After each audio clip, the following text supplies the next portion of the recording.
We're We're live. live. So, are you tired of the constant hustle, the fear of medical bills, the sense that something is just off about life in America? Mhm. Many of us, especially Black Americans, have felt this. That deep, unsettling feeling that the American dream is more of a nightmare for us. That's right. That's right. Today, we're talking about the moment you realized America has mentally effed you up and how leaving can be the beginning of healing. That's right. That's right. So, you all know on Our Black Utopia, we explore pathways to financial freedom and a more fulfilling life abroad for Black Americans, for African Americans, for folks from the diaspora, Canadians. If you can come on, it's time to go. It's time to go, right? For years, we've been hearing testimonials from expats who, after living abroad, had a profound revelation: the stress, the anxiety, the need for constant vigilance, all of that stuff that they carry. That stuff ain't normal. Mm-mm. That stuff is not normal. It was a direct result of living in America, and also, y'all, with the recent political climate. Did you all see the Pam Bondi nonsense? The Attorney General of the United States of America got on camera in front of God and everybody and acted like a zip damn fool, as my grandmama would say. Man, she A looked zip damn fool. like an idiot. Exactly. I don't think that she knows her job. I don't think she knows what her job is. Okay. Her job is not to defend the president of the United States. Her job is to defend the people of the United States and the Constitution. I'm not sure if she even remembers what the Constitution says. Apparently, she was a pretty decent AG back in her Florida days, but she got MAGA out and she has lost her ever loving mind. Y'all, this stuff is not normal, and we cannot let it become normal, right? So we realized after Trump's reelection, these feelings of craziness only have intensified. All right. So we're going to talk about that and a lot more. But first, we're going to introduce ourselves. Y'all know my name's Halisi. And I'm Rick. Welcome to our Black Utopia. On our channel, we talk about money, travel, and life abroad. Life abroad, y'all. We help folks who look like us, who are getting close to retirement age and forgot to plan, get the money straight so that you can retire on time or maybe even early. Abroad ain't bad either, y'all. It's not bad. All right, For sweetie. real. So what exactly are we talking about today? So today we're talking about how America effed me up.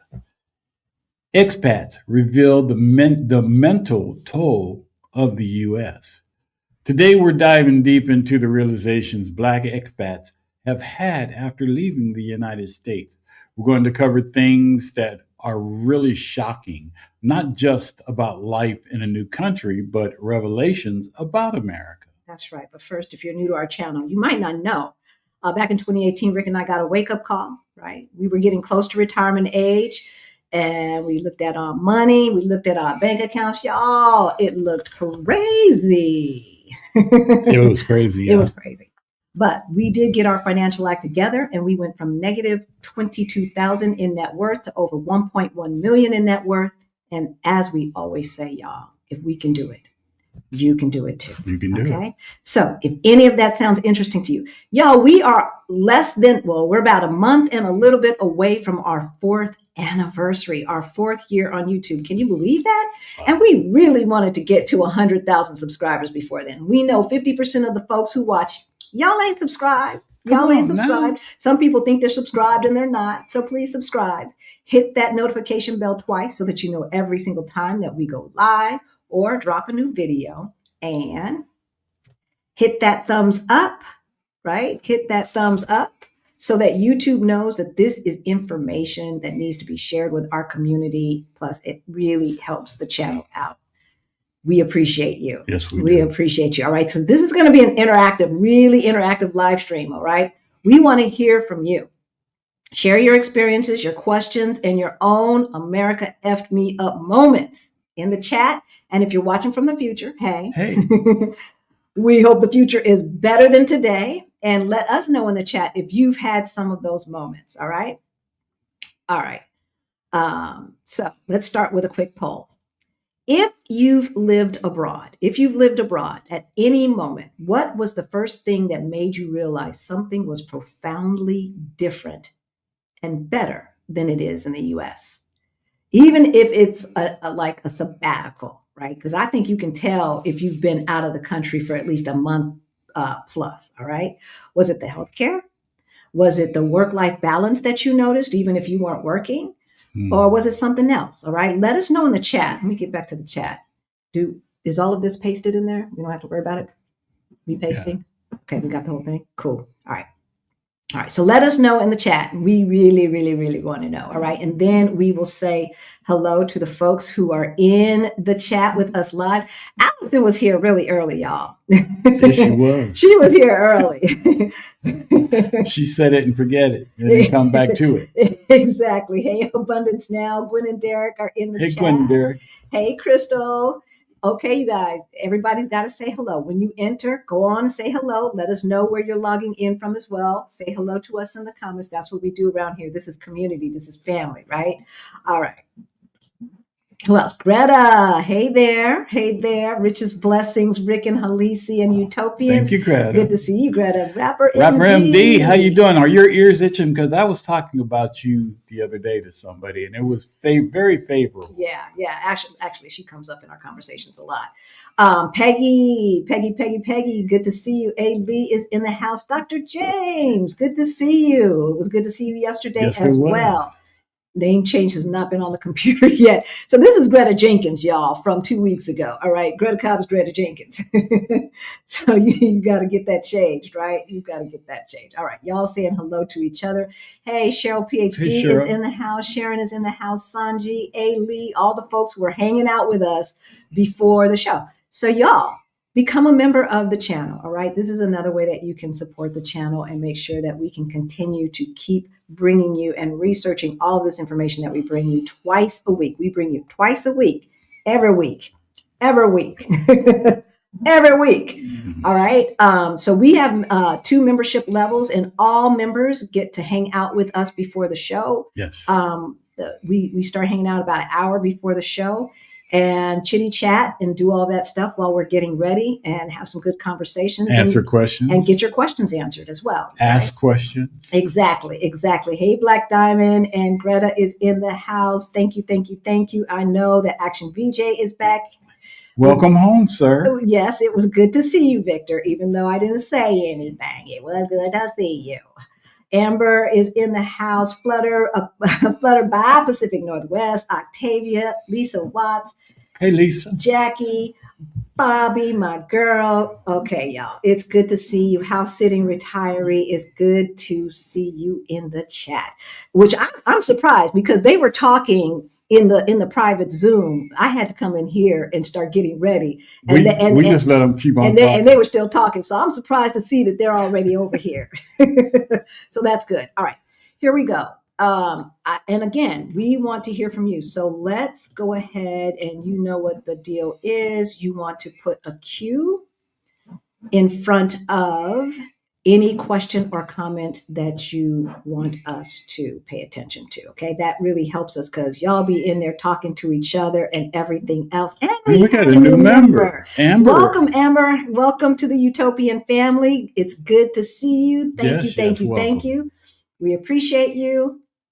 No, we were not really affected by the storm. No. Just rainy. Yeah, I mean, our mood was affected by the storm, but we didn't have. There was a little bit of damage on the back porch. You know, some of the stucco and stuff kind of fell down. But we live high up. So yeah, we live on a hill. We live at the top of one of the hills. So the flooding and everything happens closer to the water, and it was pretty bad, y'all. It was pretty bad. So that's another reason. We're having a meetup in June. And another reason why our tickets haven't gone on sale yet is because some of the places that we were looking at have had some damage. And so it's been slow getting responses back for them. So I need y'all to be patient. Our meetup is during the Juneteenth week. It's the 15th and the 16th are the 2 formal events. And then we're going to have add-on events. and some informal events and things like that, where we will invite our local friends here so that you guys can talk to other expats. It doesn't matter if Portugal is not the place for you. That's irrelevant. Come hang out with a bunch of folks who are like-minded. And once you get into that WhatsApp group, as I said, 2025, they're still going strong and they're still talking, all right?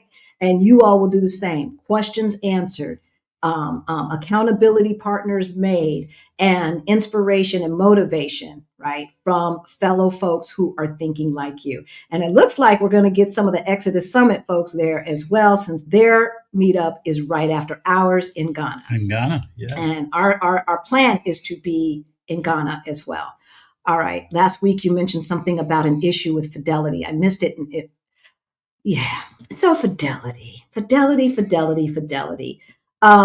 Before we get too deep into it, the deal with Fidelity is that they will not ship, excuse me, they will not ship your debit card outside of the United States. So as I told them, for folks who are traveling around and stuff like that, that makes it difficult. Charles Schwab will. So although I like Fidelity's interface better than I like Charles Schwab's, I've always said Charles Schwab's customer service was the best. And it is. And they sent us our cards here, and they got here in 3 days, with no nonsense. Now with Fidelity, those changed our address in the system to here, which I did not ask them to do. All right.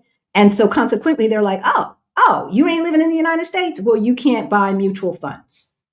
I said, we are on sabbatical outside the United States. We don't have permanent residency here in Portugal. So we are guests. We are temporary, and we are traveling around. I said, look, our legal address is still in the United States. We own a home, so move it back. And they did, and everything's fine now. But I just think, I don't know the reason why they created that law, and I'm sure there's something to it. I would ask the question also, maybe you need to ask, is for an emergency situation. Exactly. Would they send you your card then? Well, it was an emergency. And no, they're not going to send it. American Express will. Chase Sapphire will. Yeah. And I'm not a Chase fan. Within a day. Like a day or two, right? Seriously. And Charles Schwab will. And so for that, most of our money now is going into Charles Schwab.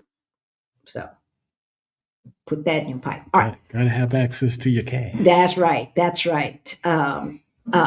So let's get to the first thing that we realized when we left the United States. And I don't think we've mentioned this almost every other week. We seriously have. But when we see, I can't tell you how many stories I read, movies I watch, or series where at some point somebody's going bankrupt because of healthcare. Somebody is not going to an appointment because they can't afford it. Somebody is remaining sick because they don't have the money. That is such a foreign concept in so many other places in the world, y'all. So many other places in the world. I remember people saying, oh, I don't want to call an ambulance because I'm not going to be able to pay the bill. You feel like you're dying and you are afraid to call an ambulance. Yeah. Right? Yeah. I mean, and they're expensive, so I get it. But why are they so damned expensive? Cheaper to call a cab. Or Uber, right? Or Uber now, yeah. But I mean, the notion that healthcare is a privilege, that is a United States thing. Even places that don't technically have universal healthcare, their pricing is such that at least the majority of Americans who could afford to move there or live there temporarily probably can afford their day-to-day healthcare. Now, I would still have some type of private insurance for the big stuff. But just, you've got a cold, you've got the flu, you've got a little sore throat or something, just go to the doctor, right? Just go to the doctor. It is crazy. All right, what are you guys talking about? It is crazy. Where were you? Oh, this must have been Mexico. Who you talked to? You were embraced with a hug when you got off the plane. Where are you at, Greta? Are you already? Are you ready in New Zealand? Yeah, you're not down under anywhere, are you? Are you? But it should be early in the morning there, though. I don't know. I'm currently visiting Porto now and the freshly squeezed orange juice. Ain't it? Y'all. Okay. It's just orange juice, right? No. We bought some orange juice in Great Britain. That stuff tasted like chemicals. I have never tasted, now I didn't have orange juice in Thailand. I had mango juice.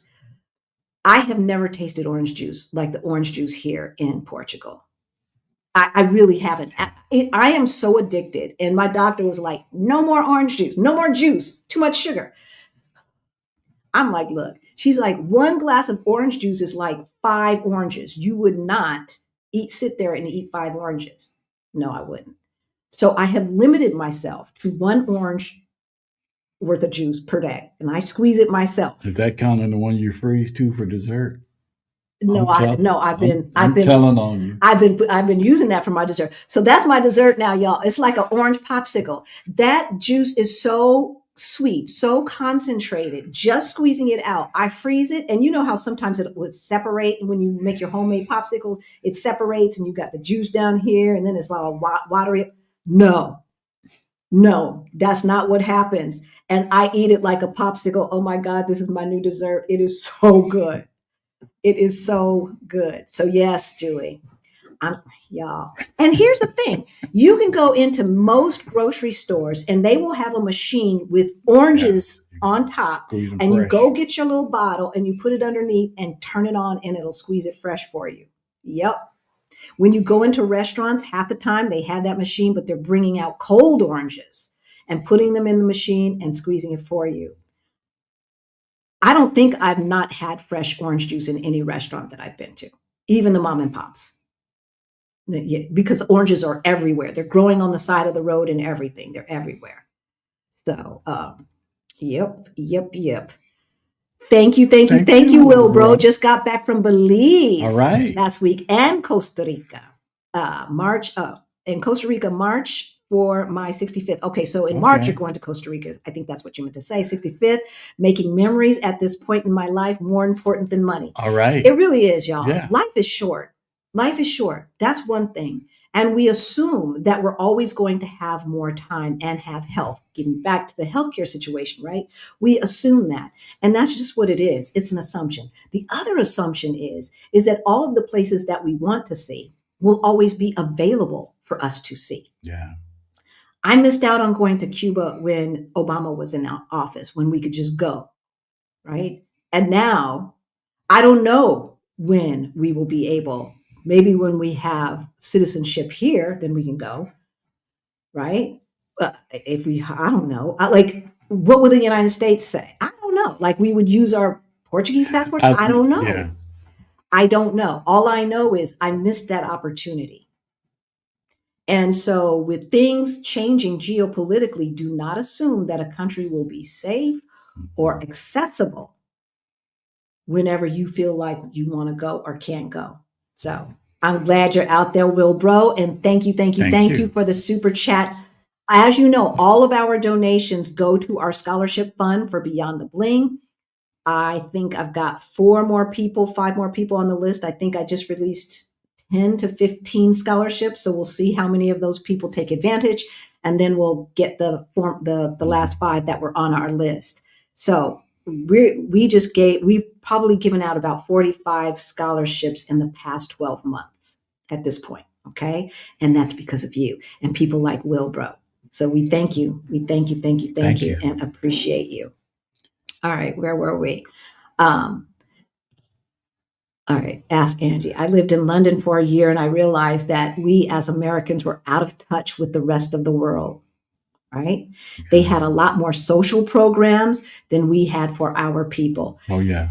Y'all, the amount of programs that they have in just our parish, and I explained this, they're called freguesias here, but that translates to parish. So think New Orleans, Louisiana.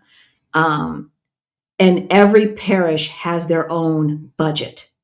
So the amount of programs that I see put on for kids and for seniors here just in this freguesia, I would say there's at least 2 to 3 programs per month minimum. And then in the summertime, it amps up because then they're using the parks more. I remember going and seeing all the seniors in the park down the street. What were they doing? They weren't doing Tai Chi, but they were doing some kind of jazzercise. I don't know. Exercise, yeah. Yeah, out there. And I was just like, look at our people. Look at our people. It's really, really cool. And so, yeah. Other countries have governments that at least pretend to care about its people. And like, I don't care what they say. I care what they do. Right? We talk about America as the home of the brave and the land of the free. Who's free in America? Because the last time I checked, if you say something negative about the melon felon, you could end up arraigned. That's what I know. So yeah, I don't care about what they say with all the propaganda and the lies. I want to know, what are you doing? And yeah, the UK, they are kind of thinking about messing with their medical system. I'm not sure how well that's going to go down. I'm not sure how well that's going to go down. So I want to know how many of you, because the first question that we always get is, what about the healthcare? Mm-hmm. What about the healthcare? And then the cost, right? So how many of you right now in America are concerned about healthcare costs? Especially those of you who are entrepreneurs or something like that, and you've got to buy on the exchange, which they have now just trashed, right? And they've done this on purpose so that they can say, see, told you Obama it wouldn't work, except for the fact that it's working in Massachusetts and it's a Republican fact. Oh, as a matter of fact, who's the people who did Project 2025? Heritage Foundation. It's their plan. Obamacare is a Heritage Foundation invention that they don't claim anymore. These people, they cannot let their racism go. Like, they will die for their racism. They will go hungry for their racism. They will let their daughters bleed out in the parking lot for racism. It is just astounding. And see, Obama should have never made that compromise. He should have gone for broke with universal health care. He should have just gone for broke. But here he is trying to reach across the aisle and woo, woo, woo, and do all this nonsense. And here we are. Half measures never work, especially with that crew. Half measures never work with white supremacists. Ever. Ever, right? Why is it normal to be in healthcare debt? Why is that normal? It's not. It's not. That's not normal, people. That is not normal. We know people who have had major medical situations here in Portugal, from mastectomies to broken stuff and internal bleeding and all kind of stuff. Nobody's talking about the bills. Yeah. Nobody's talking about the bills. Filing bankruptcy or anything like that. Because they had to pay, $60,000 for a Band-Aid. Right. No. For real. No. As we said on Thursday, you just had an MRI on your knee. I had 2 MRIs within a month's time. And the total cost for those 2 MRIs? Total cost for the 2 MRIs would probably be about less than €100. My cost. The insurance company paid more, but it was like €288. All in. For the both of them. And I went to a specialist, knee surgeon, and my visit with him was €18. Exactly. And we spent Mm-hmm. an hour and a half sitting down talking about what was going on. No one coming in the room, just me, he, I, and an intern doctor that was also there. He I was had an teaching. intern doctor too when I went for the little procedure. She was in there. And I mean, this man gave me his phone number, his private phone number. He gave me his private email. He I told me have. whatever questions or any Yep. concerns I had to call him. Yep. I have my doctor's private email. Yeah. Okay, and she gets back to me. You, in the United States, my gyno in the United States, what her me and her mom were on the same board together. Okay, and that's how I found her. And so she came to some events that I threw and stuff like that. And I did have her personal phone number, but because she did not give it to me for that reason, I did not feel comfortable texting her about business. She gave it to me for social reasons, and never said, because we weren't friends. We were just acquaintances. Um, you know, but she was Black, and so I wanted to go to a Black doctor. It's hard to find Black doctors, right, Ailey? Thank you for the tip. I was thinking about opening up a Charles Schwab account because I know several people who have had that account. So I'm definitely going. And the other thing about Schwab, y'all, that my stepmother told me is that when she was first getting into investing and realizing that she needed to plan for her future, and she was late too.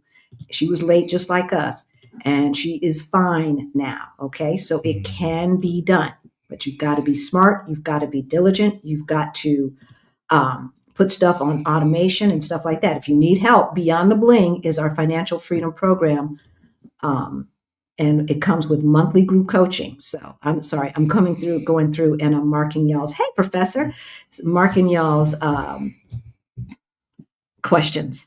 Thank you. Stas 121 Nubia, Sassy.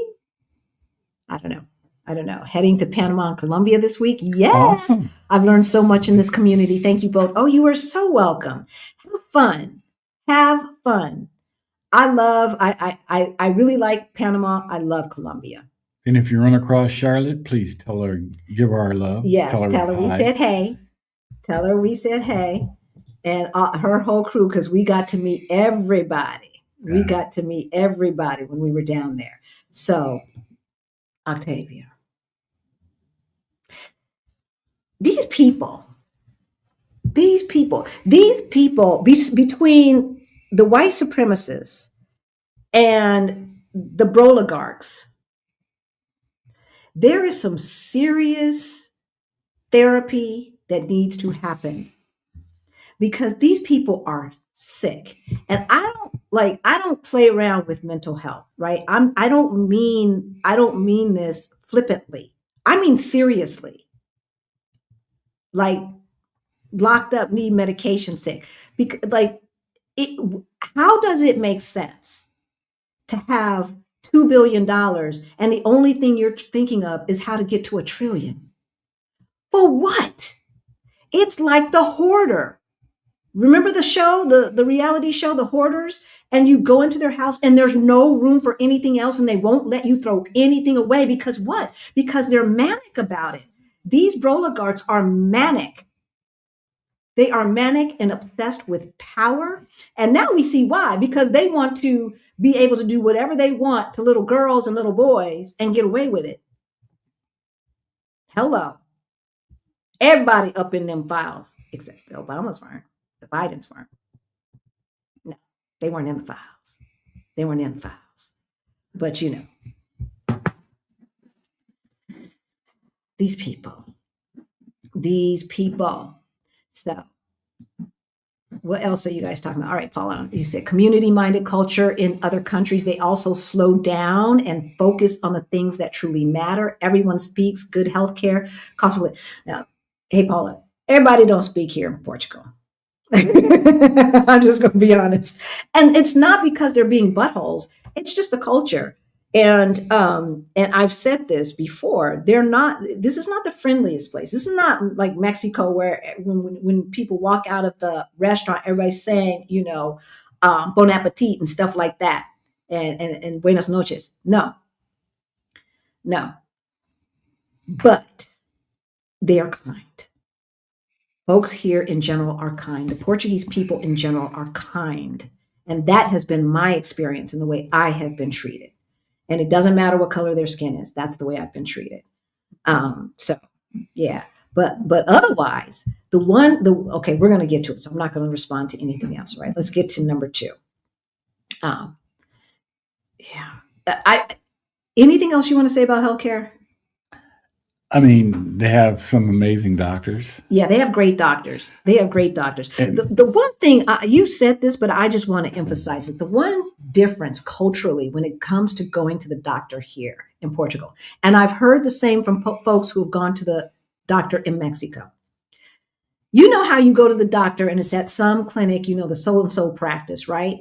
And first you're in the waiting room, and then the nurse takes you and she, measures you and weighs you and maybe takes your blood pressure, maybe a couple of more vitals. And then you sit in the room and they say, okay, the doctor will be with you. Next thing you know, you scroll and you watching TikTok or YouTube or something like that, right? And then the doctor finally comes in.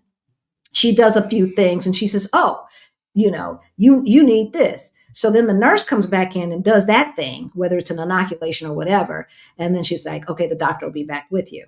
And then you're waiting and you're waiting. And then the doctor comes back and they spend maybe 15 minutes with you. Then they do whatever exam.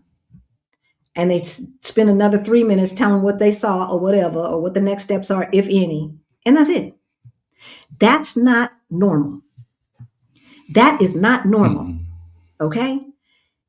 My experience has been with every single doctor.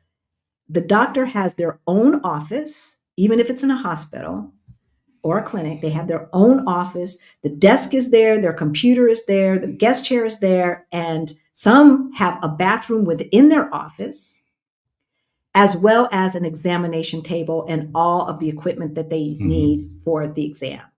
And so, I was getting a lady girl exam, and the doctor wanted to turn the screen around so I could see what was going on. I'm like, oh, Lord, I don't want to see all of this. Just show me the pictures at the end, because I'm getting embarrassed here. But she was explaining every single thing that she was seeing and doing and all of that, and making me feel comfortable and taking the time.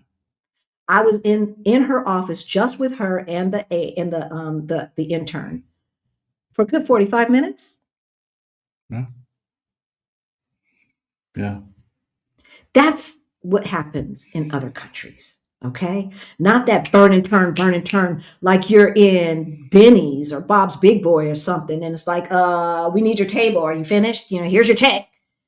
They always say, you don't have to leave right now, but here's your check. Yeah, that's what they're saying. You need to leave right now so I can get some more tips, because America refuses to pay full minimum wage for tip laborers outside of California and maybe one or two other states. And I did look. I made sure of one thing, because we always talk about, why do they charge you so much for all these different tests like MRIs and stuff? And I double checked. It's the same equipment they use in the United States. Yes. Siemens was the people that the MRI machine was from. The same, looks the same. GE, it's the same thing. It's the same equipment that they always said, oh, we have to charge so much because of the equipment. Well, they got the same equipment here. That same mammogram machine that squishes and hurts. It's the same one that's here. All right. So I don't know what the heck they're talking about. I have no idea. CK says, I am most concerned about healthcare, mold, freezing housing in the winter. Okay. All right. So she's talking about Portugal specifically. However, I don't think this is a Portugal thing. Because we've been to other places where they don't put a lot. First of all, they're cinder block houses. These apartments are cinder block, and they don't really put a lot of insulation in the walls. Our apartment is older. It's built in the 50s. That's not old for Portugal. But now I don't know what they're doing in the brand new things, to be perfectly honest. I don't know. I know that they still look to be cinder block, but I don't know what they're doing about insulation. They probably are putting more because apartments do have a score. So CK, you can tell your person who's helping you, you don't want an apartment with any less than like a B efficiency score. Right. And so, which means it's going to hold in the heat like you want. Now, the other thing that is not normal in most other places that we've been, is central air and central heating. Most people have mini splits. So we found that in Colombia, Mexico, Panama, every place that we've been to in Europe, South Africa, Thailand. There was no place that had central. So you're not heating or cooling rooms that you're not using, because that don't make no sense. And it's not good for the environment. Right. As far as mold goes, we see it pop up when it's been raining a lot, like it has been. But there's great spray, and you see a dot or two, you just go ahead and spray, and it's gone. I haven't had any kind of issues that would say mold is affecting my health, right? And I'm pretty sensitive to things like that. So, all those things are doable, CK. All those things are doable. I can't wait till the first of the week in March, even though I have to give 60 to 90 days notice. I am on the short timer stick. Yes, Allison, congratulations. I know that feels good. I remember when I gave notice, and my boss was like, she overheard me saying something because a stupid person who was taking my place put me on speakerphone, and I'm trying to tell her how to deal with this boss, and she overheard me, and I was like, why'd you put me on speakerphone? And then the boss said to me, she's like, well, it's not like I'm going to fire you, Halisi. And I was like, I already quit. How you going to fire me when I already quit? So I guess she thought I really needed that last week of pay or something. I don't know. Folks be tripping. I knew the difference when my food spoils faster than in the States. Yeah. You ain't got all the chemicals and stuff on it. Yeah. That was something that effed me up, that let me know we don't have the best food in the United States. We don't. Here in Portugal, and I know this is the case every place else we've gone, this is good. Every place else we've gone, grapes have seeds, watermelons have seeds, all the stuff has seeds. Okay, they're not making this hybrid, capitalistic fruit and vegetables. Well, vegetables don't have seeds, but fruits. They're not doing that. We know what that's about. They're going to make sure that you cannot grow your own food unless you buy some seeds. And then some of those seeds don't produce produce that have seeds. It's diabolical, you all. It is diabolical. And this is what capitalism run wild looks like. It is not normal. And we should not. Every time you think something is normal, I want you to think about that Pam Bondi interrogation by Congress and how out of control and crazy it was. And that's how out of control and crazy the food systems are in the United States, that are not being checked by the FDA, by the way. We're going to wait, before we go on. So the next topic we're going to talk about is work, burnout, and hustle culture. We kind of hinted on that with what you guys were talking about. But I'm going to go back to the questions to make sure that we don't get too far away from what we're talking about. Okay, we talked about that one. Tell Greta I wasn't ignoring her. My computer froze and kicked me out. Oh. Y'all, look, this is not the place for y'all to be developing those kind of relationships. You can tell her that personally. Both Gretas are in they in the house. The love abroad will make you forget the pain in U.S. and leave it. Y'all heard Greta's story. And if you haven't, you need to go watch. All right. It is a video. It's not a live. So you have to look under the video tab. It's the latest video that we put out. Was that for Jerry's party? I can't remember why we had to post a video. No, where were we? We were in London. Oh, we were at the Josh Johnson show. That's where we were. So it's from January 31st. That tells me it was from January 30th or 31st. All right. You got to see her story. It is phenomenal. It is phenomenal. All right. Being welcomed without judgment or having to justify my presence. No Karens allowed, y'all. Now we say that knowing that anti-Blackness and racism is global. It's everywhere. It is global, it's everywhere. right? But the question is, and here's the problem of what's going on right now. Wait, hold on. Here is that it's coming from the top.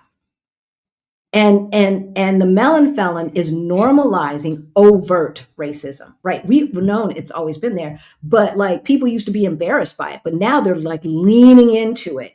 And, and instead of putting on their white hoods, they're putting on masks, right? And gaiters over their face as they terrorize in broad daylight. Yeah, they're not hiding at night anymore, burning crosses. They're just terrorizing, shooting people in broad daylight while they record without any ramifications. That's what they're doing. That's what they're doing. Pam Bondi is a moron who has known the Orange Menace for years. Oh, by the way, I just saw on YouTube, allegedly, reportedly, guess who else is in them damn files? That's right, Pam Bondi. So I guess Germany, what country was it? I think it was Germany that also had requested the files because of some of their officials being in there. They got unredacted files and they said, oh yeah, Pam Bondi's ass is in there, allegedly, reportedly. Maybe that's why she was acting like that. Maybe she was a groomer too. Or better yet, involved in, I don't know what her job was before AG in Florida, but that's where the first cover up happened, was in Florida. Was she a DA back in them days, assistant DA or something like that? Is that why she's in them files? Was she the first one to let him go? Talking about, what did Merrick Garland do? Itch, you the boss now. What you gonna do? Don't worry about what happened last year. What you gonna do today? This stuff is not normal, y'all.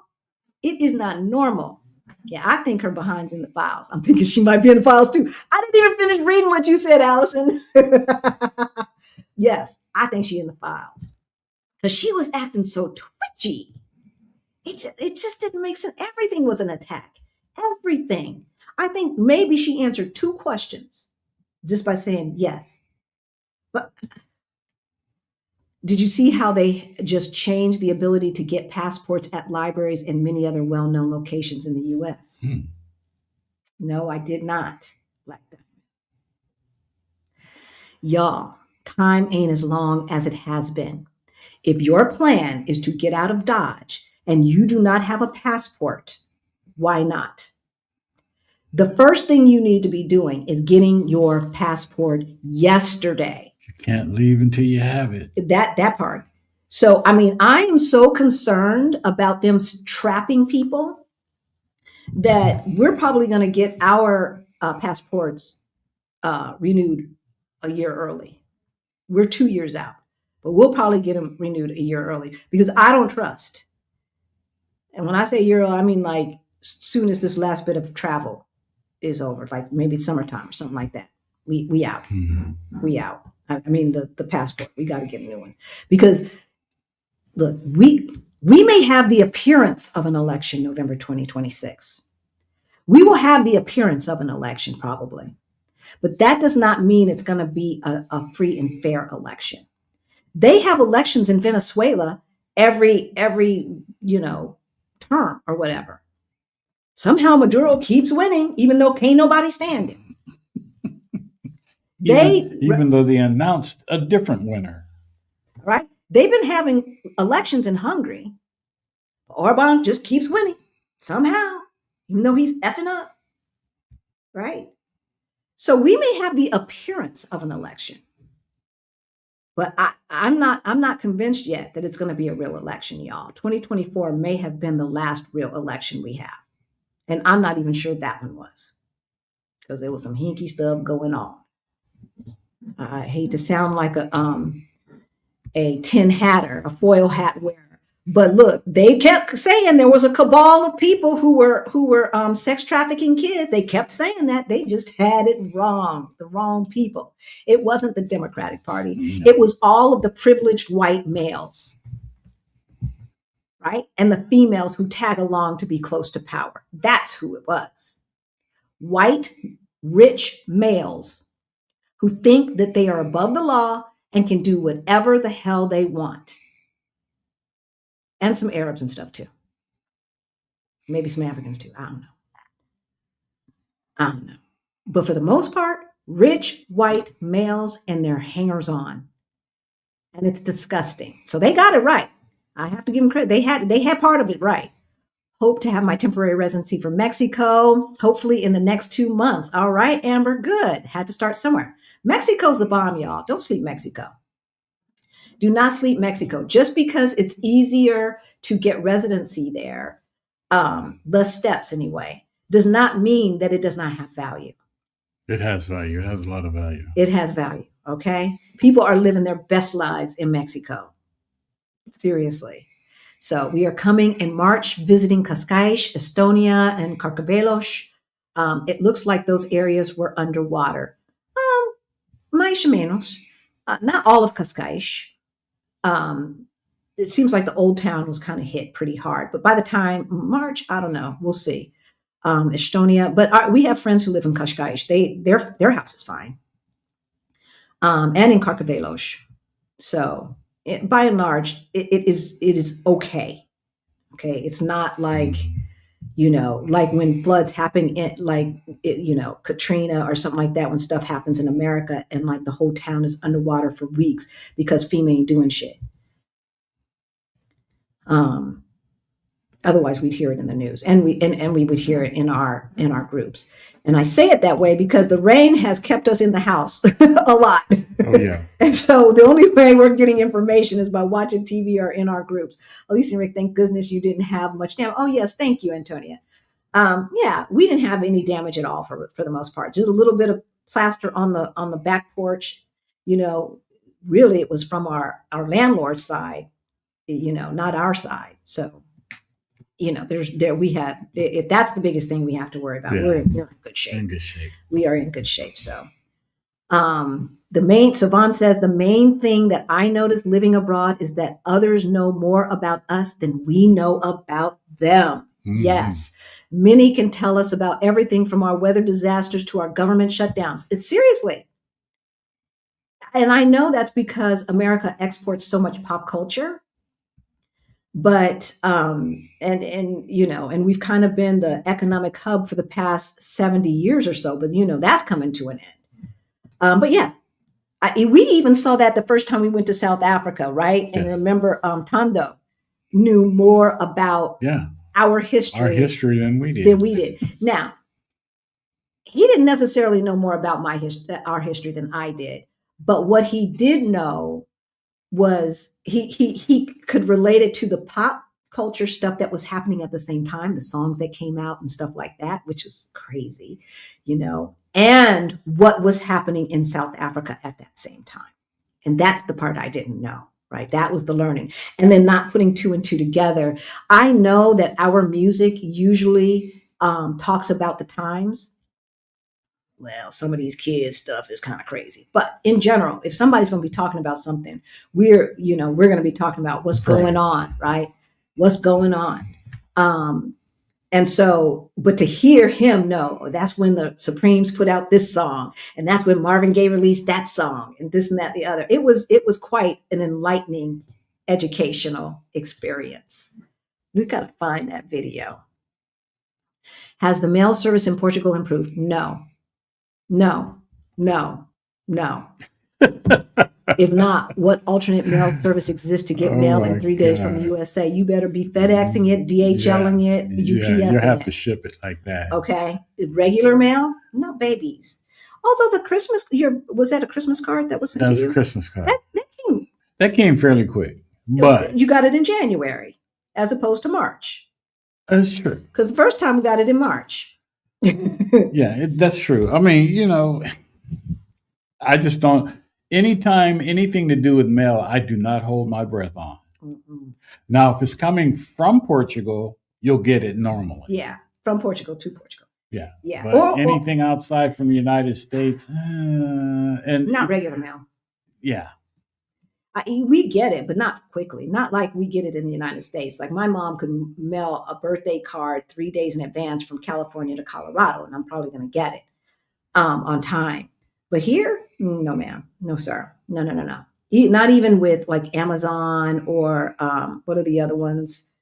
Alibaba, Sheen, whatever it's called, Temu, and all of that. You're going to be waiting for a week. Okay, so you got to be a little bit more organized. That overnight stuff, or get it today, get the same day, like Amazon crap. That ain't happening. No.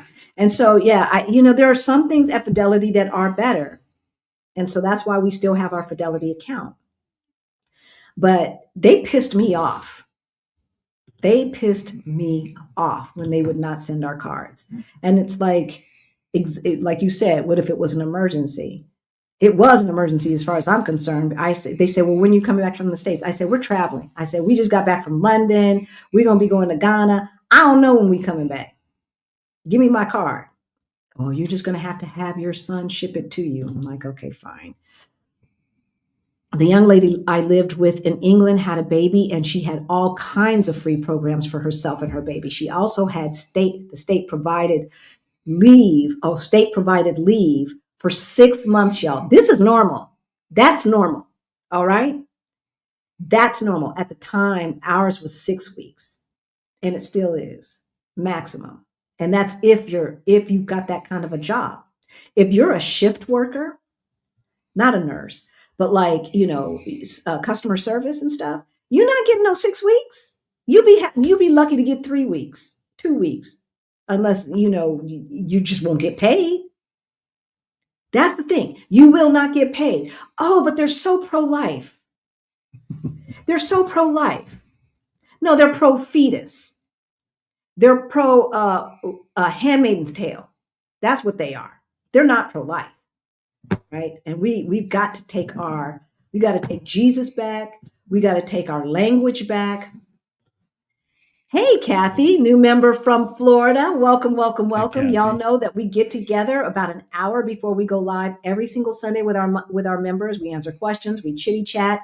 You can see our bedroom behind me and see where we live, how we live, and all of that stuff. Feel free to join us. Yeah, so feel free to join us. We put a post every week it's only members can see it, but it's on YouTube under posts, and that gives the link to the Zoom.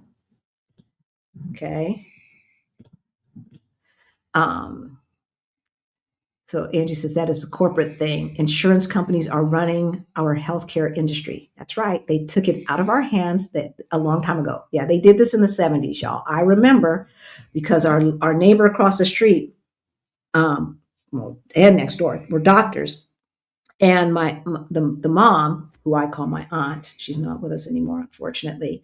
I remember her going door to door and asking people not to vote and support this move in California into these insurance HMO type programs. She says it is going to destroy the medical industry.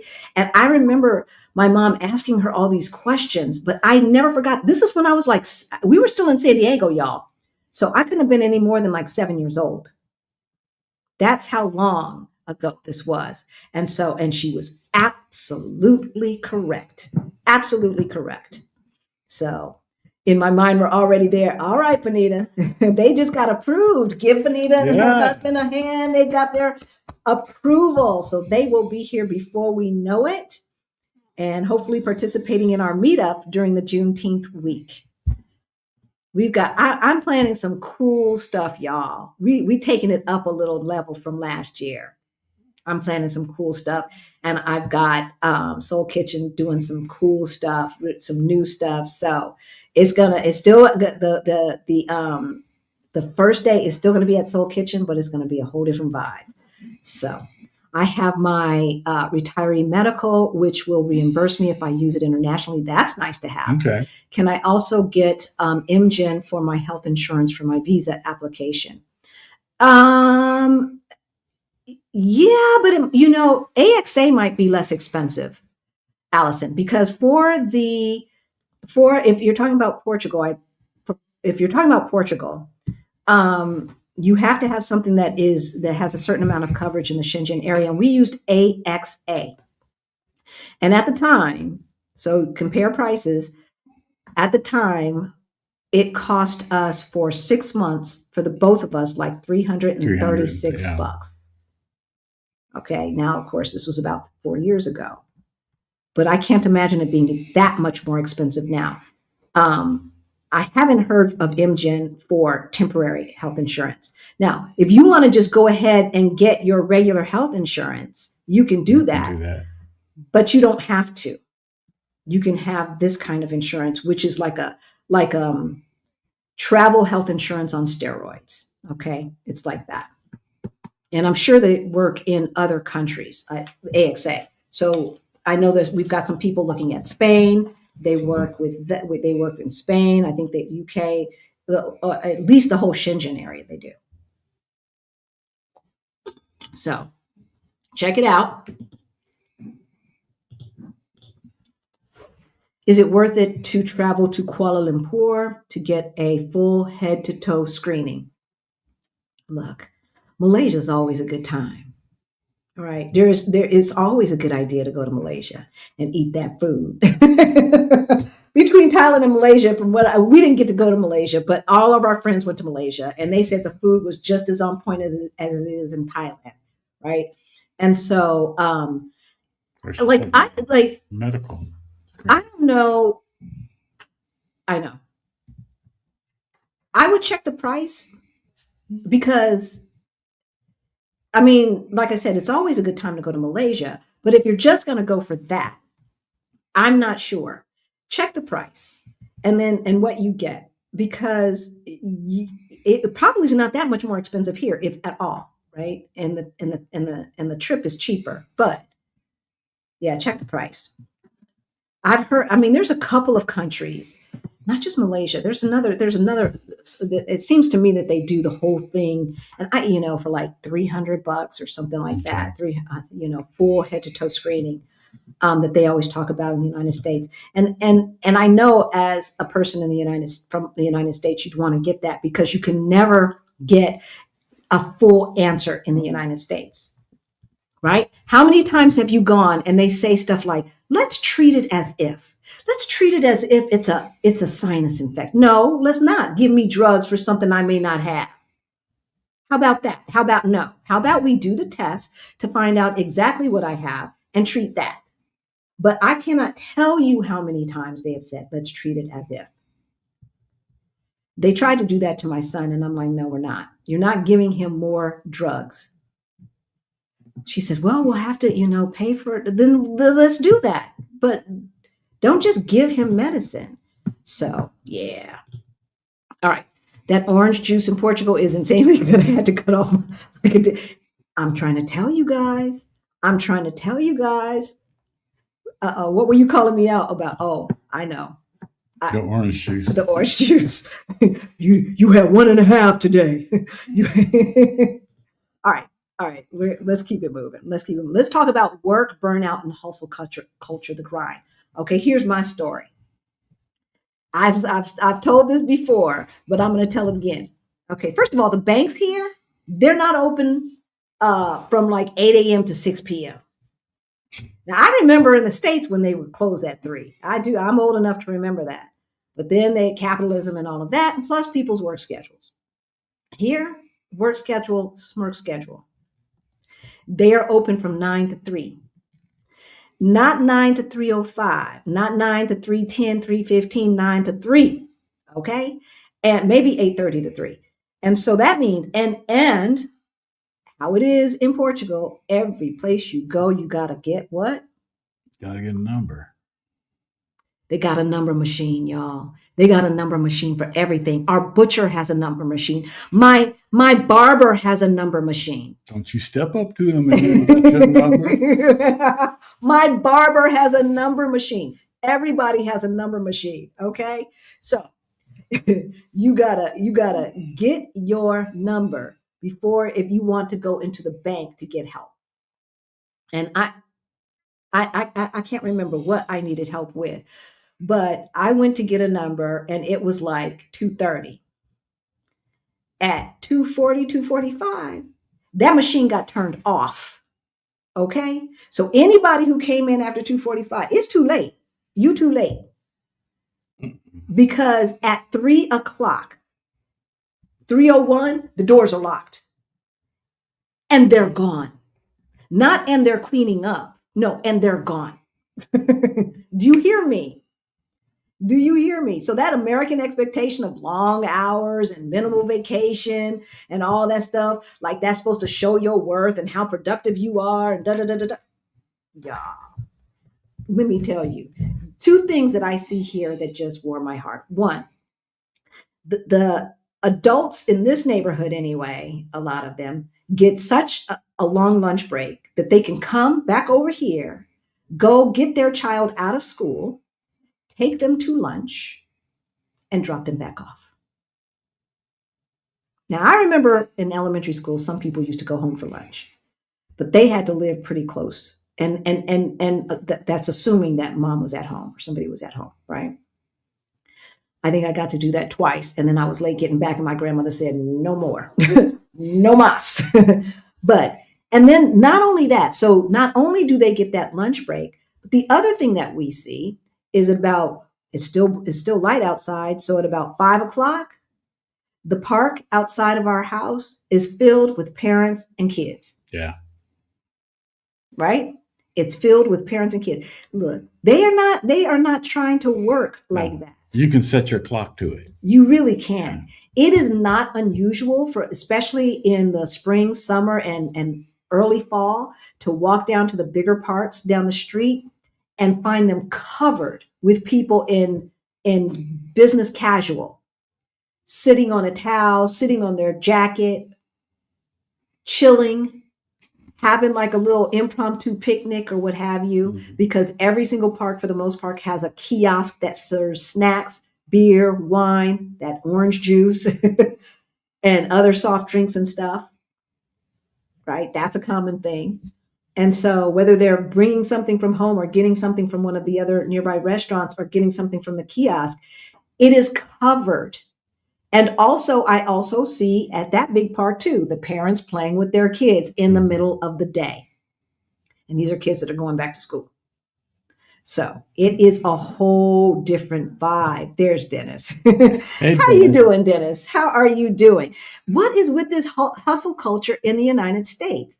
Like, they have got us, especially Gen X, they have got us so effed up in the mind that some of us are afraid to quit because our whole identity is not tied up in who we are, but who we are becomes our job. That's how effed up the United States has us. Right? Right? And so whatever they throw at us, and you know they always going to be throwing something at Black folks. Whatever they throw at us, we just got to press through. We got to press through. Now, the young kids, they ain't putting up with it. But us and older, press through, It's nonsense. It is not normal. It is not normal. All right. Dennis says Americans are so used to not getting, right, or expecting anything from our government that they question services that other countries normally provide to their citizens, right? For little or no cost, right? How many people have you heard? Yeah, but Canada got long waiting. We just heard from someone in the chat before we go live with our members, right? That she didn't want to wait to get a physical in the United States because it takes 2 to 3 months to get on the books for her physical. And I know she ain't lying because I've had the same situation in the States. Oh yeah. I've never had that situation here. I've usually been able to get an appointment within a couple of weeks, and sometimes the next week, sometimes the same week. Okay. So like our notion of what universal health care is like, they have propagandized this, and they pull the anecdotes, the worst case scenarios, right? And they say, this is how it is. This is what's normal. And it's just not. It's just not. And the other thing is a lot of the middle to upper middle class folks and rich folks, of course, too, in the places that have universal health care can also afford to have private health insurance on top of that. And so public becomes the backstop for the serious stuff, right? Yeah, they have done a number on us. Again, Dennis, we want to thank you so much for the Thank you, donation. Dennis. Y'all, Dennis donates every single time. And I want everyone in the community to thank him because it's every single time. And this is the money that we use to give away the scholarships to our financial freedom program, Beyond the Bling. That information is in the description below. If you need a scholarship, just send us an email. You don't have to give us a sob story. Just put scholarship in the subject line so that we can find it. I think we've got 4 people on the waiting list right now. But let me crunch the numbers and see, who else we can let in, and as well as whoever could not do it from the past group. All right. So thank you, Dennis. We appreciate you. We appreciate you. All right. So yeah, I want to hear all of this. Compare this to the 20. Okay. So in the United States, the average person gets what, like 2 weeks? I started getting 3 weeks back in early 2000. I started negotiating for 3 weeks. The first job I got in the 2000s, I started negotiating for 3 weeks, and I never went down from there. I'm like, look, if you want me, I'm getting 3 weeks, and I will take them consecutively if I want to. So if that's going to be an issue, I'm not your person. So that was the one thing that I did put my foot down about. But so the average paid leave here in Western Europe is 20 to 30 days. I'd say it's closer to 30 days. It's closer to 30 days. Yeah. And shorter work weeks. People are not talking about working, 60 and 70 hours a week and stuff like that. Maybe not even 50. And a friend of ours who was just working part-time here in Portugal, they told her, first of all, slow down. Slow down. You are closing too many tickets. You need to take some more days off. And we don't want to see you in this office because you haven't taken your vacation time. So she had so much vacation time and she hadn't even barely been there. Mm-hmm. 9 months or something? Yeah. And she had to take off like a week and a half, And at another time, it seemed like they made her stay out for 3 weeks. They don't play. They don't play. So I think that once you get out of that Black excellence slave mentality, and the reason why I put it that way is because they have tricked us by pointing to the Obamas, by pointing to Oprah and people like that is so easily achievable. If you just work hard, if you just, keep your nose clean and get the education. Well, I got all of that shit. And I never made 6 figures because that's what normal life is. If you have to point to 1, 2, 5, 10 people out of 40 million, you're pointing to the exception of the rule. Right? When we know that the majority of white folks have their wealth because it was passed down, because they were able to get those loans, those veterans loans, those GI loans, right? And all of that to pass down generational wealth. They could be making $70,000 a year as a household and still be worth millions because they got grandma's house and auntie's house, right? That they own, as well as the house that they live in. That's where that white wealth is coming from. That is what we were excluded from, right? And so they've got us in this Black excellence mindset where we just work, be better. We got to work harder and stronger and faster and this and that and the other, wearing ourselves out to keep up with the Joneses and buy more shit. Because that's what it is, right? Meanwhile, you ain't seen no place because you can't get no vacation time, right? The biggest trip is to the Bahamas or Hawaii. I'm not sleeping in the Bahamas or Hawaii, beautiful places. But there's a whole big wide world out there, a whole other hemisphere, right? That we could explore if you could get the time off. But they got us trapped into thinking that our worth comes from fitting into their version of what success looks like. I say we rewrite that and make it more humanistic and make it more normal and stop trying to keep up with the Joneses. For those of you who are newer to our channel, you might not know, Rick and I wrote a Dear John letter as part of our commitment to becoming financially free. We wrote a Dear John letter to the Joneses. Did we not? Yes, we did. We broke up with them MFs. We broke up. We ain't competing with you anymore. Nope. We don't care what kind of car you have. We don't need the latest. We don't care about that Fendi bag or the Birkin bag or any of that others, or red bottoms or none of that nonsense. We do not care. What we care about is quality of life. That's what we care about. And our quality of life is not dependent upon me having a Birkin bag, right? Is not dependent upon what do men buy? I don't know. Whatever y'all buy. A Rolex watch. I ain't never had a desire for a Rolex watch. I've got a vintage Rolex watch. But I like my happiness, my quality of life is not dependent upon us having those things. It is dependent upon us having the most amount of free time that we can. The most amount of time to do whatever the hell we want to do, even if that is, and we have done this, lay up in our pajamas all day long on a weekday and watch movies and do nothing. That's what success looks like. There's value in that. There is value in that. One of my mentors, Stephanie Perry, if y'all don't know who she is, check her out. She said, and I will never forget this because I believe there is truth in it. You never really know exactly who you are or exactly what you like until you have ample amount of free time. Seriously. And I know why she says that, because so many of us, and it's not everybody, but so many of us live our lives based upon other people's expectations of what our lives should look like. I've told you guys this story before. When I gave notice and I told my mom that I was no longer going to be the executive director of the Democratic Party, she was like, but I like that job for you. And I said, really? Because it's killing me. My hair is falling out. I'm losing weight. I can't keep it on.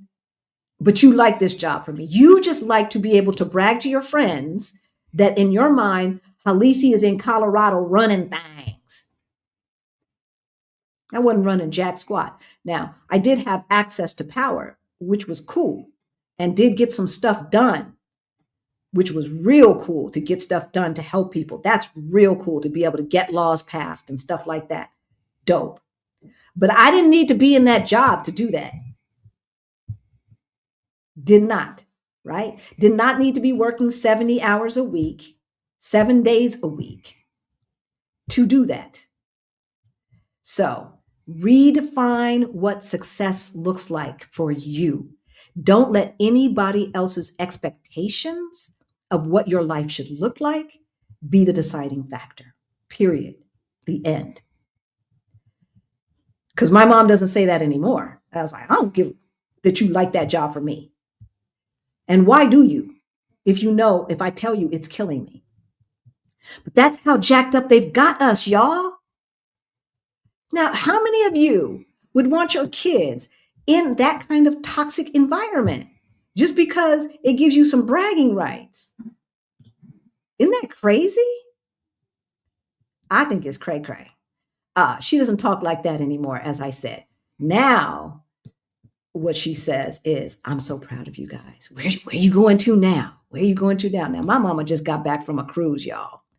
She just got, I didn't know that we've missed a lot of talk. You guys are in this chat. Okay, let me back up. I'm trying to get these comments from y'all. But yeah, so I want to know how many of you are like tired, sick and tired of being sick and tired, How many of you have made a conscious decision to no longer live your life based upon other people's expectations of what that should look like? Right? Because life is too short to live someone else's life. Right? This is not a dress rehearsal, y'all. This is a take. This is what you get. This is all you get. At least I think so. Hey, Teddy, good to see you in the chat.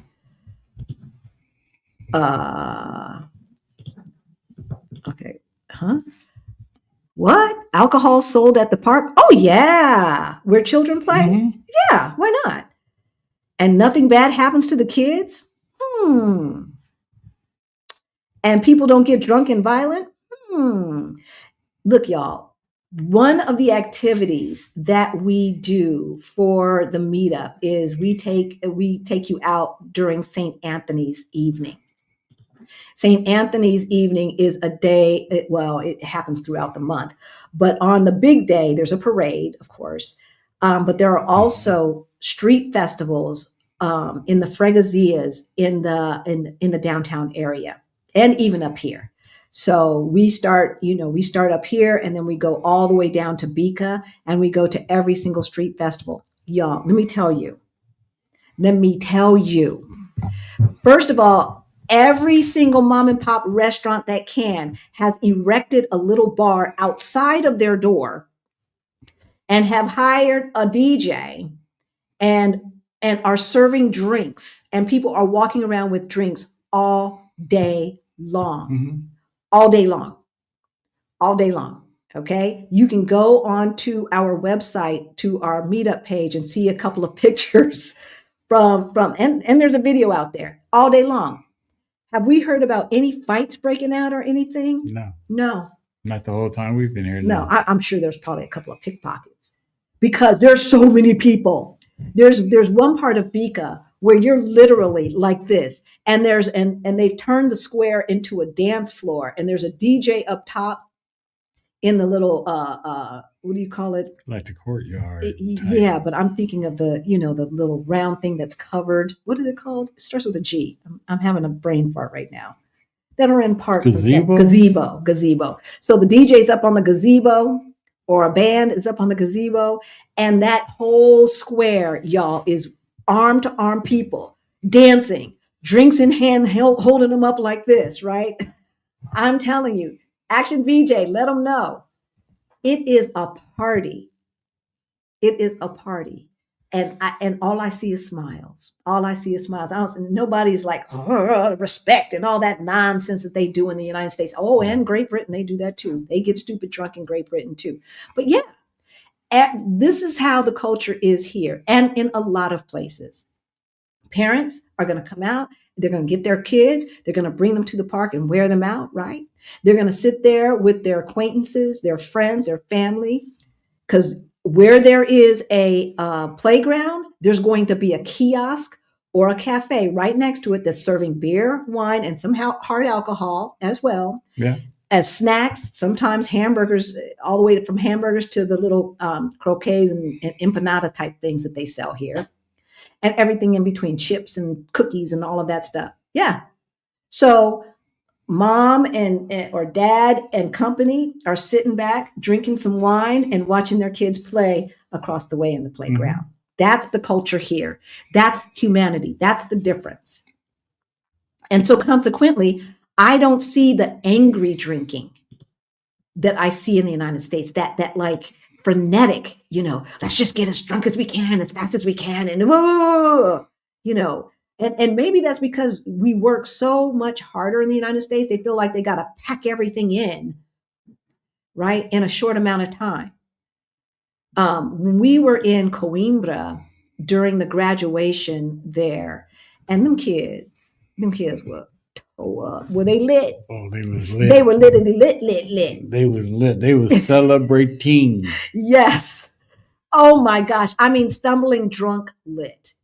I did not see any posturing no incidents or anything. It was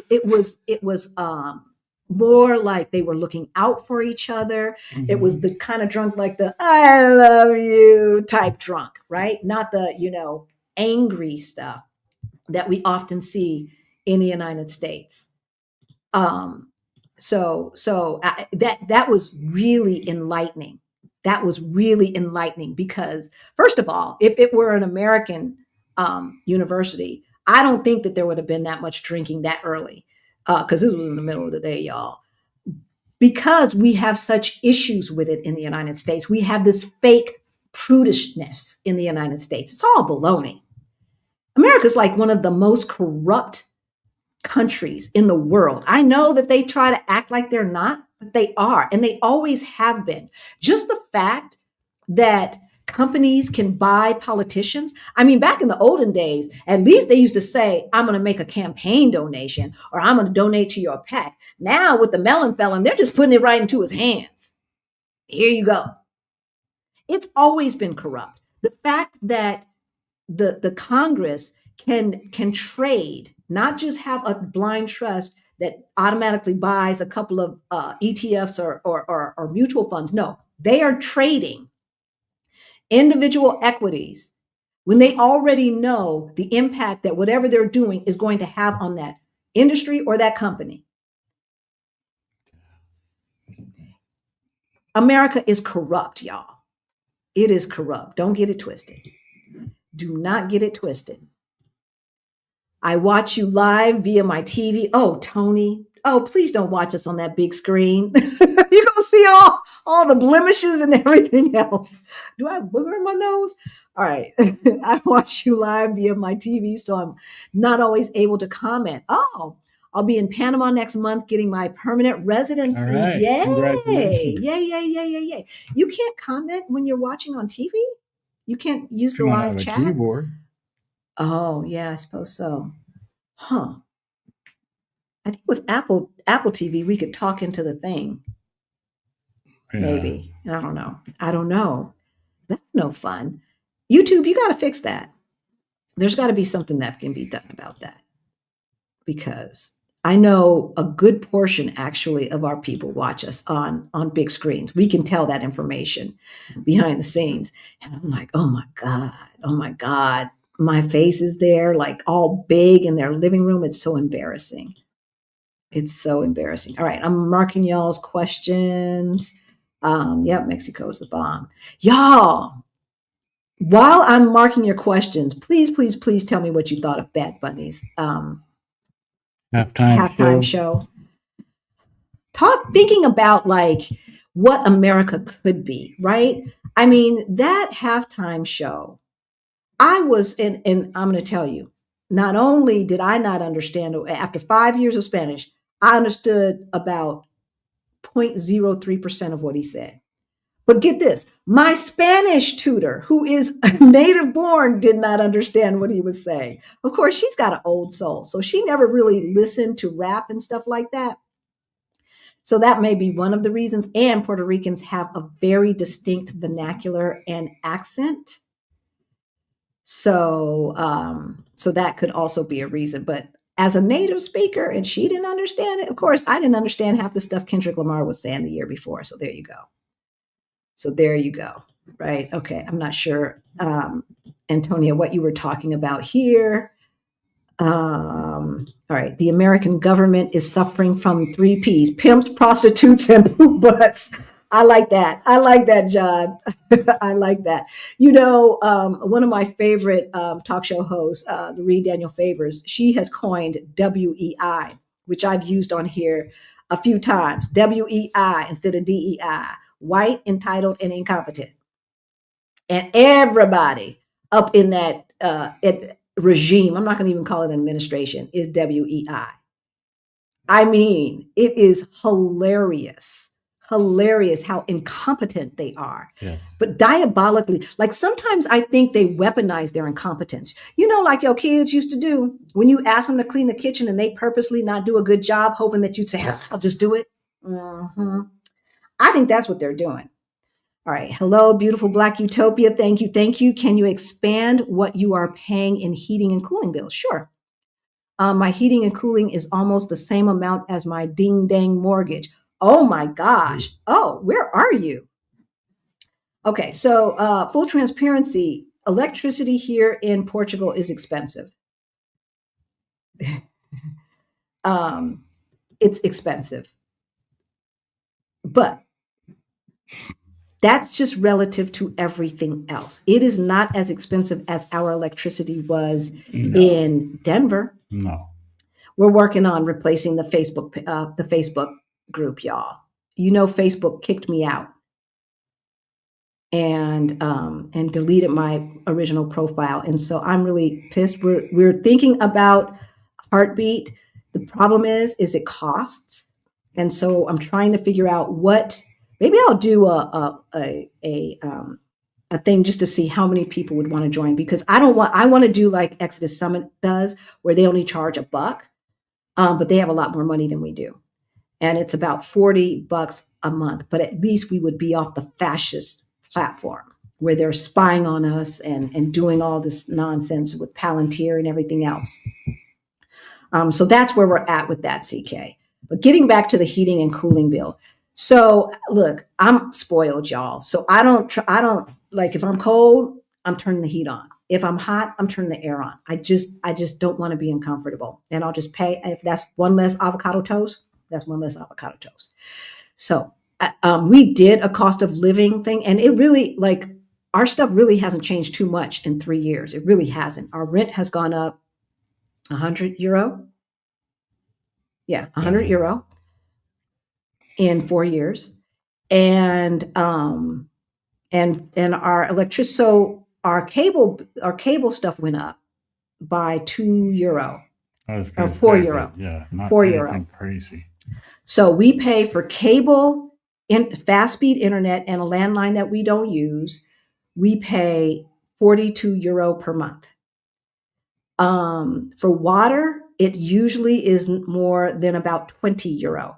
Usually it's about 9 to 12 euros per month.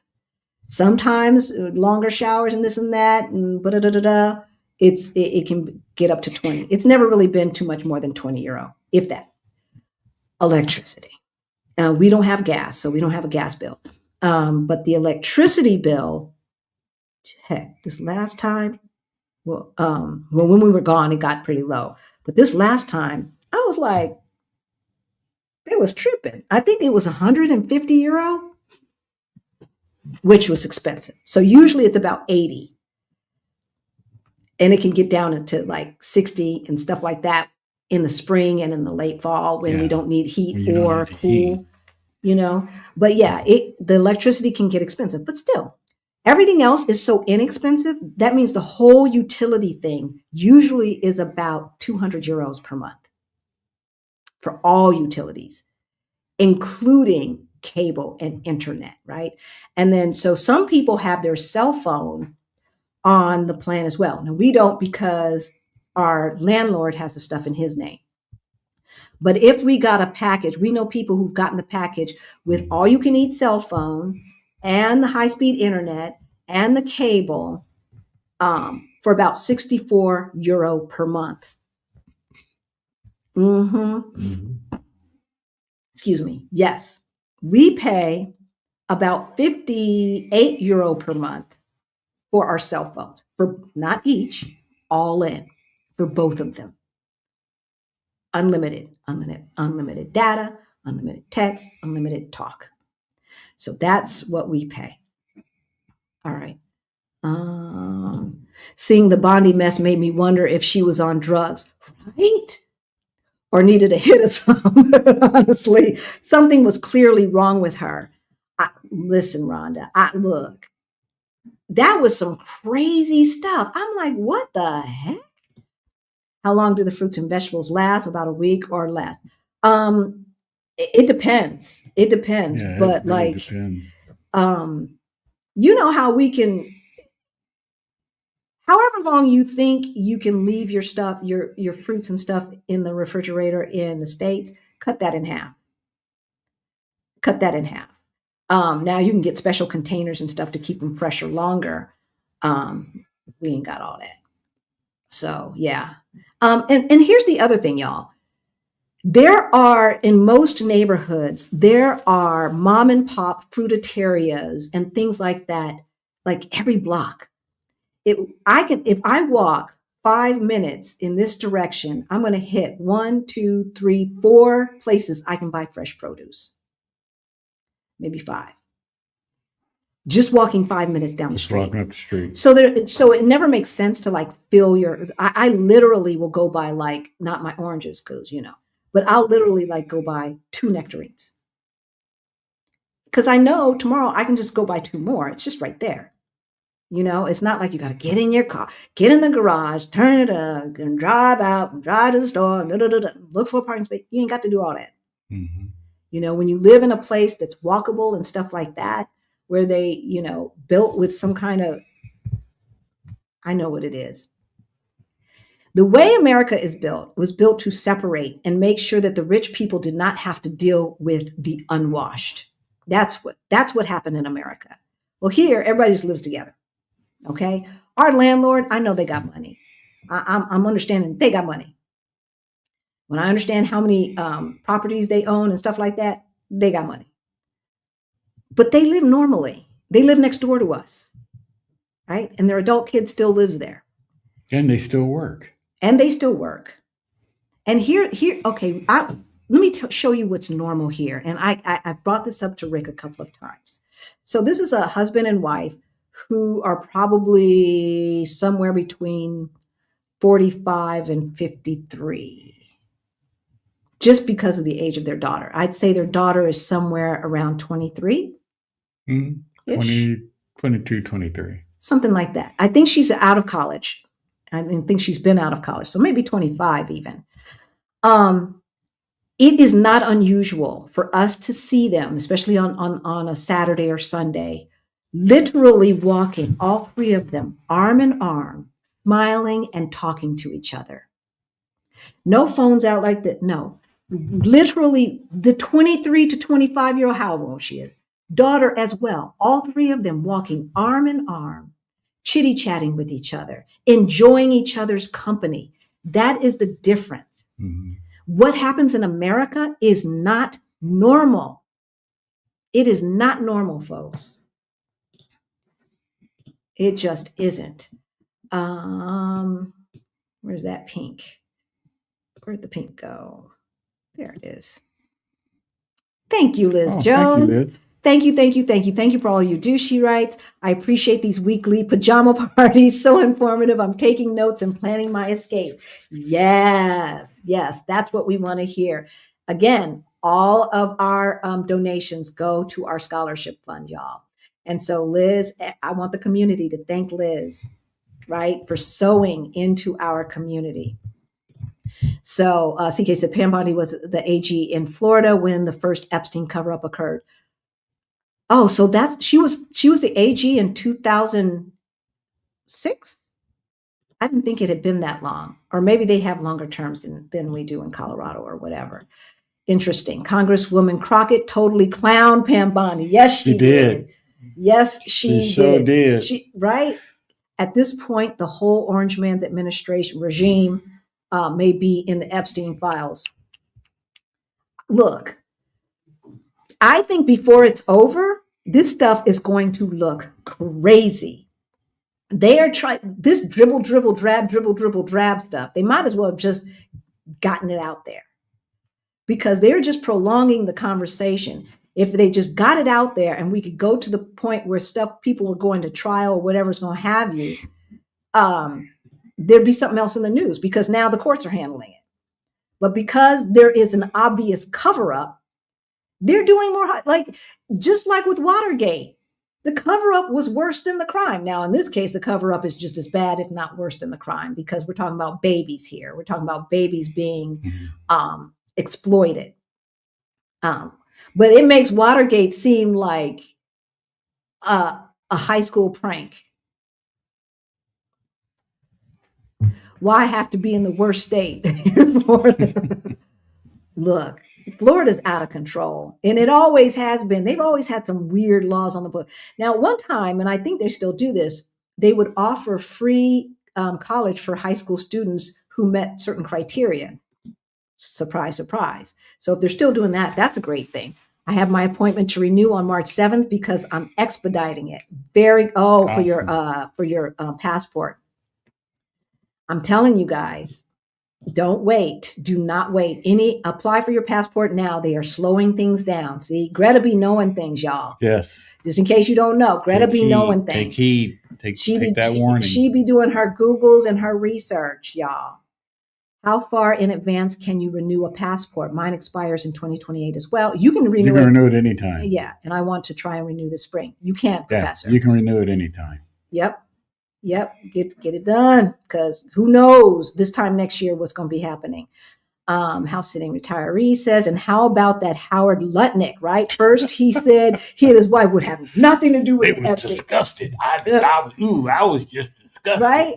And then he takes his kids. And his nannies. First of all, that's too much money. But he takes his kids to the house of a pedophile. Thank you.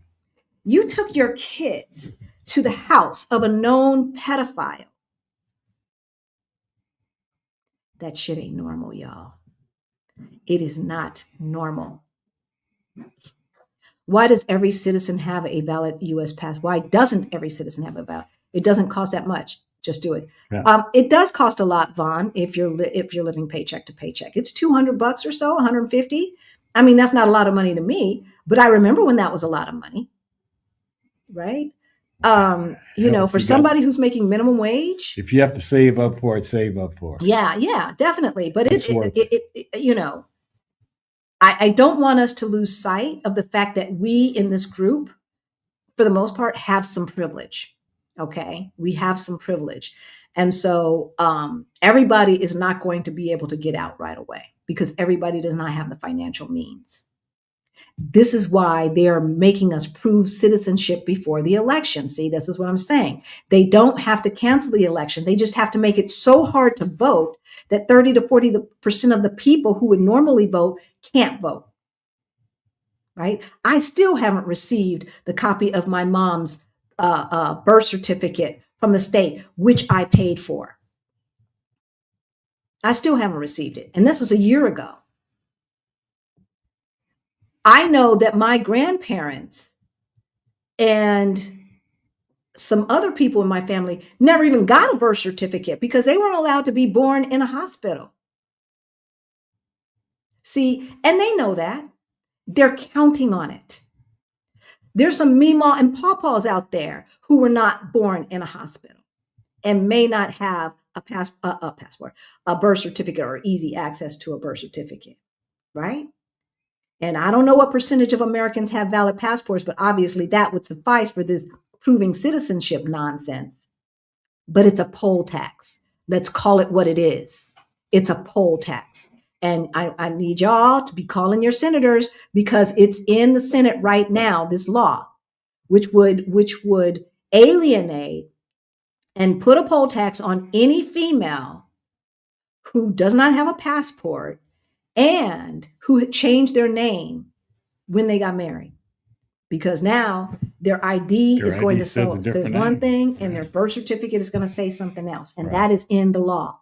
So I don't care if you've got Republican senators, call them, all right? And let them know. Only 42% of Americans where Blacks are the majority have passports. And libraries can no longer accept passport as applications.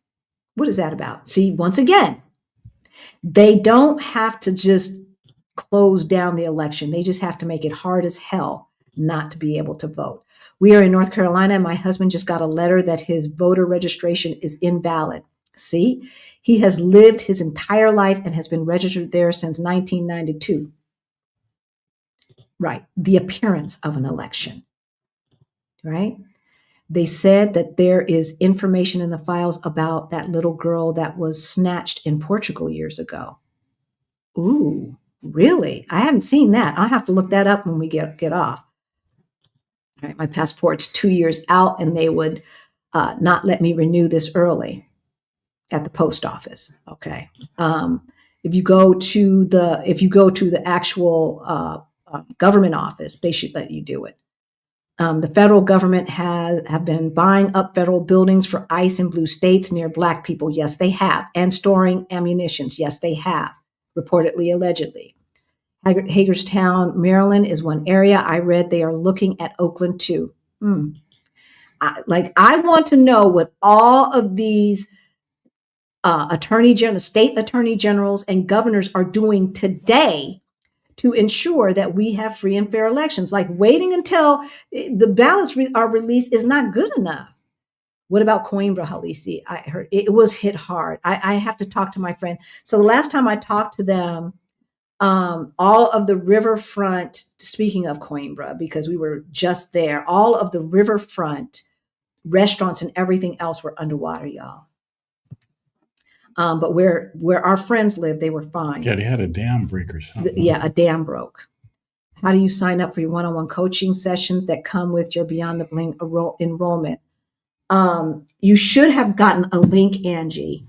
So I will look you up and see what happened, and send us an email as well, or post in the community, the Beyond the Bling community called the Financial Freedom Lab.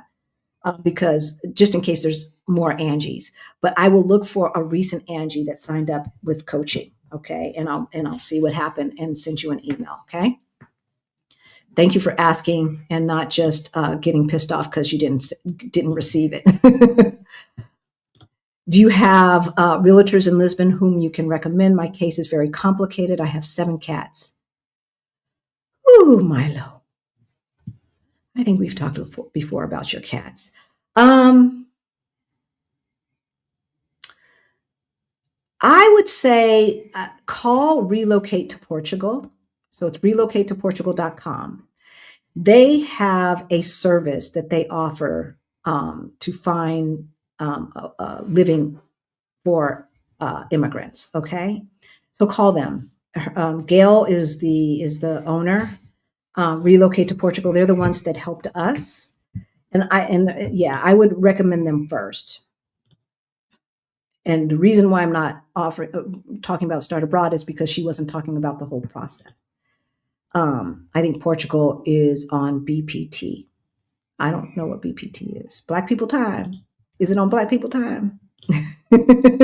Please go to your election site to make sure that you are registered, right, to vote. Check that the info is correct. Yes, y'all, because they're doing some hinky stuff around here. All right, I appreciate both of you, all that you do. Thank you. I have Fidelity, but most of my 401, I guess K is in Schwab. I do most of my stock trades through Fidelity. Should I switch trades? No, not necessarily, but just especially when it comes to accessing your money. And you want to have, this is for everybody, y'all. You want to have your money in a place where you can access it from anywhere in the world without incurring ATM fees and conversion rate fees. And Fidelity and Schwab are 2 of the places that we know that will reimburse those fees, right?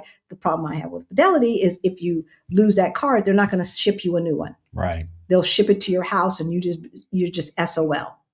That's my problem with Fidelity. I prefer their interface and everything like that. They also have more fractional shares available than Schwab does. So, it's hard. It's really hard.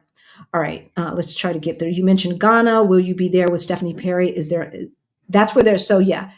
Exodus Summit is going to Ghana. I believe you can get into their group and see, but I believe it's the 21st through the 30th or 31st or something like that of June.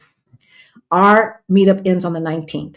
So I'm not sure that we will be able to be there for the whole time because we might be speaking at Our Rich Journeys conference, which is at the end of June. So it's going to be a busy June. All right. What is your experience with the EU's entry-exit system when it replaces the passport stamping with biometric digital registration? Any concerns with your data being stored?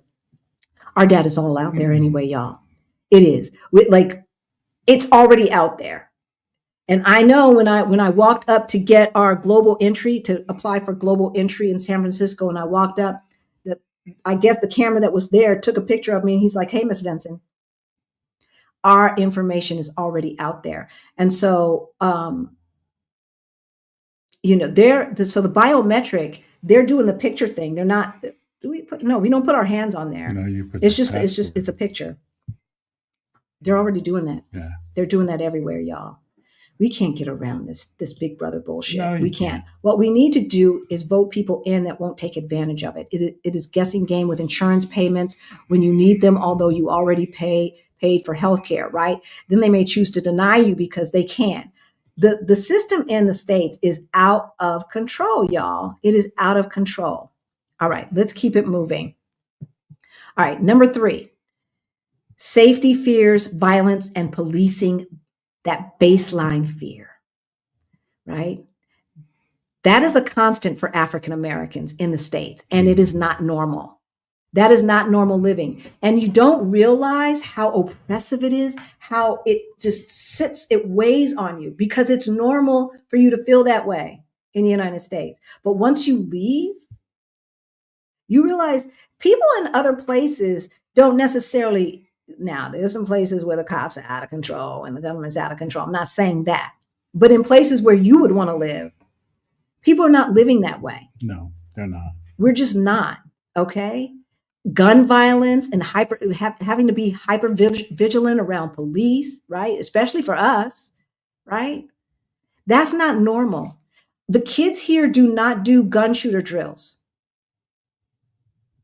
They're not being asked to wear bulletproof backpacks.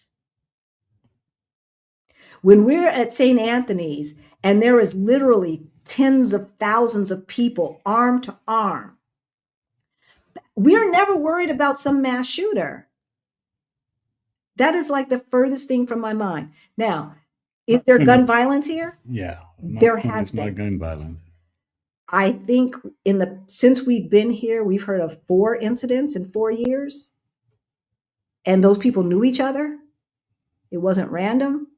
Not to say that it's different, right? Because it's personal. Yeah.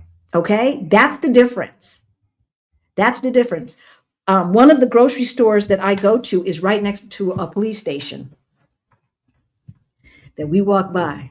How you feel, Rick, walking by that police station with the cops who are always hanging out in front, playing Candy Crush or something on their phone? I don't think about it. It's never bothered me. I mean, they're not messing with me or anything unless you speak to them or you ask them a question. Seriously, they're not even paying attention. Now, they might be in periphery, just making sure we're not going to jump them or something. I don't know. But they don't care. They are minding their business, and we are minding ours. And the local police officers that patrol and stuff around, I mean, they still do, they still walk the neighborhoods and stuff. And they're not carrying AR-15s or big weaponry like that. They have their sidearm. The majority of the police officers here carry a sidearm, and that's it. Now, the GNR are one of the bigger police agencies, and the only time you really see them with bigger weapons is if there's a big event. Like diplomats coming in. Diplomats are not big coming event, in or something. Like a parade. No. We're talking about diplomats and all that, because we do live in the Washington, D.C. of Portugal, right? This is the country's capital. And so there's embassies here and all of that stuff here in Lisbon. So for that reason, but other than that. Yeah. I mean, but there's a lot of places you go in Europe, like Italy. Number one, they carry some big weapons. Yeah, they do. Spain. On day-to-day basis. But usually it is around the places that they're trying to protect. It appears that they're protecting property and things like that more than policing, because they're always just standing there in front of the oldest cathedral, or again, like in Italy, there was something going on at that big mansion, some function with diplomats and stuff like that, because we were in Rome. So yeah, but they're not walking around, policing with these things per se, usually just protecting something. So it's a whole different, I want to know, you guys, especially for those who have moved out, The lack of gun violence, right? Not having to deal with that, not having to deal with some Karen or some Chad, right? Saying you don't belong. You remember it was one of our babies. I mean, he was like 16, 15, 16 years old. And I know he was nervous, and he's shooting a video of himself walking his neighborhood, just walking around his neighborhood, when all of these white people, men, grown ass men, not young men, but like older men, started following him. And then one MF, I think he got put in jail for this, went to his car and got a gun because the kid would not answer his questions and give his address. It's a kid who had on like sweaties and stuff like that. How could he have something concealed? Oh, but what are you doing walking in this neighborhood? That is not normal.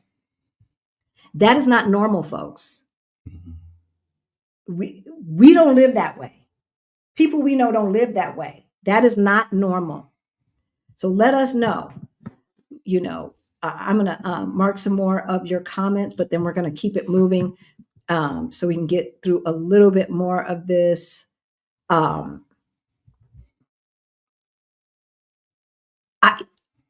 know I've gained a little weight since we've been here, right?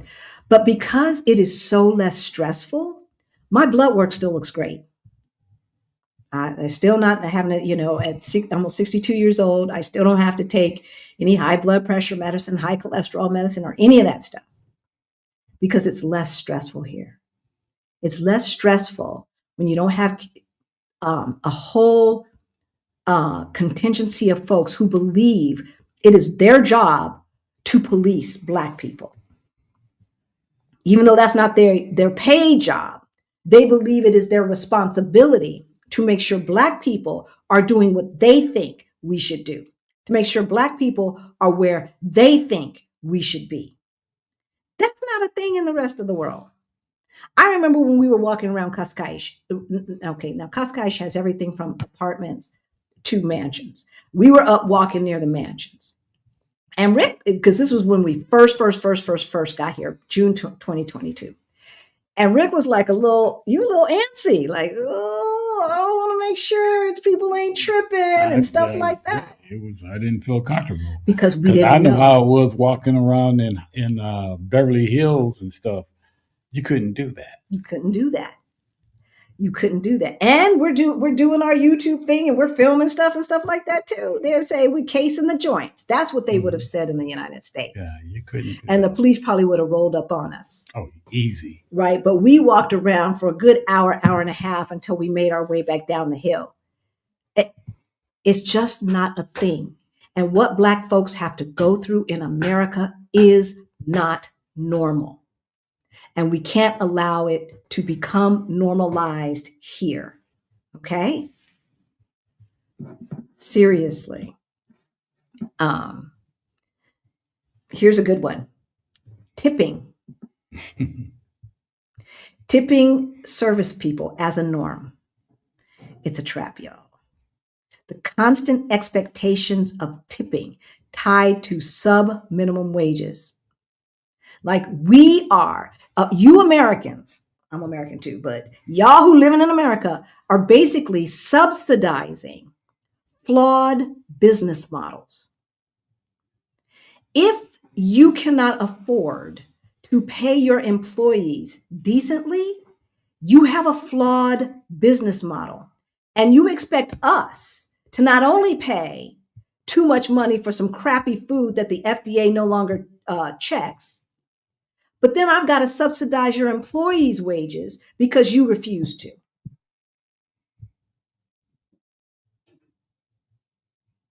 It's crazy.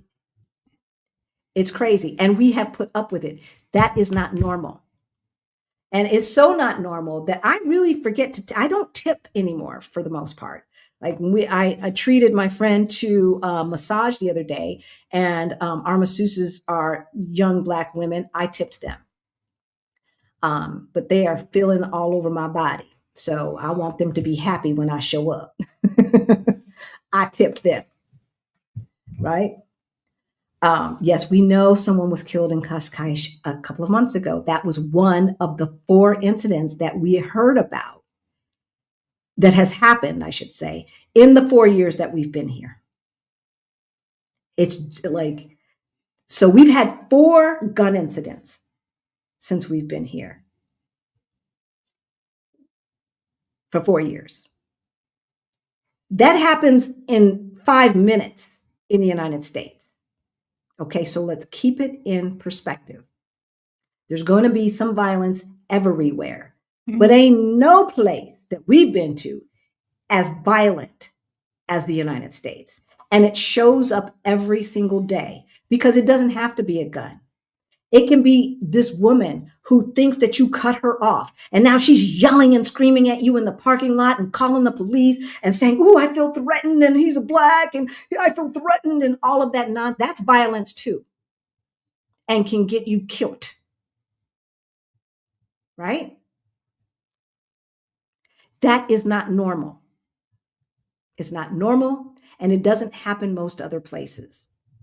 Tips do not happen most other places. They just pay their employees what they're supposed to be paying them. That's what they do, right? And so the realization that service workers abroad earn a living wage without relying on tips, that was a mind blower. Because the first time we came to Europe, we were tipping our behinds off. They were probably happy to see us coming. They still, when they hear the accent, they still be expecting a tip, y'all. I ain't gonna get it twisted. And then you go to somewhere like Japan, and tipping is an insult. Oh, is it? Mm-hmm. Oh, that's interesting. I didn't realize that. But yeah, they hear the accent, and sometimes they'll say, "Do you want to leave a little tip?" In Britain, the tip is already in. They call it a service charge. And only one restaurant told us that we did not have to pay it. Now I was about to say, because we were staying in a home and there were other apartments in that neighborhood. So it's not like we were in necessarily a tourist area, but yeah, they thought they was slick. But thankfully, the first restaurant we went to, in bold writing, it says there is a service charge of this amount that's going to be on your check. If you do not want to pay it, just let us know. So if you didn't have to pay it there, I'm sure you didn't have to pay it at any of those restaurants. Individualism. Here's the 5th one. Why I know America is effed up and will F you up. That rugged individualism. Right? What else?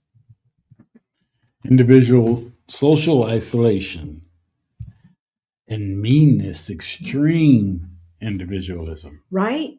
Why is everyone so angry and mean in the United States? Just mean. I mean, what is wrong? What happened to you? Why do you walk around just looking for somebody to argue with and to get up in their stuff? I just don't get it. I just don't get it.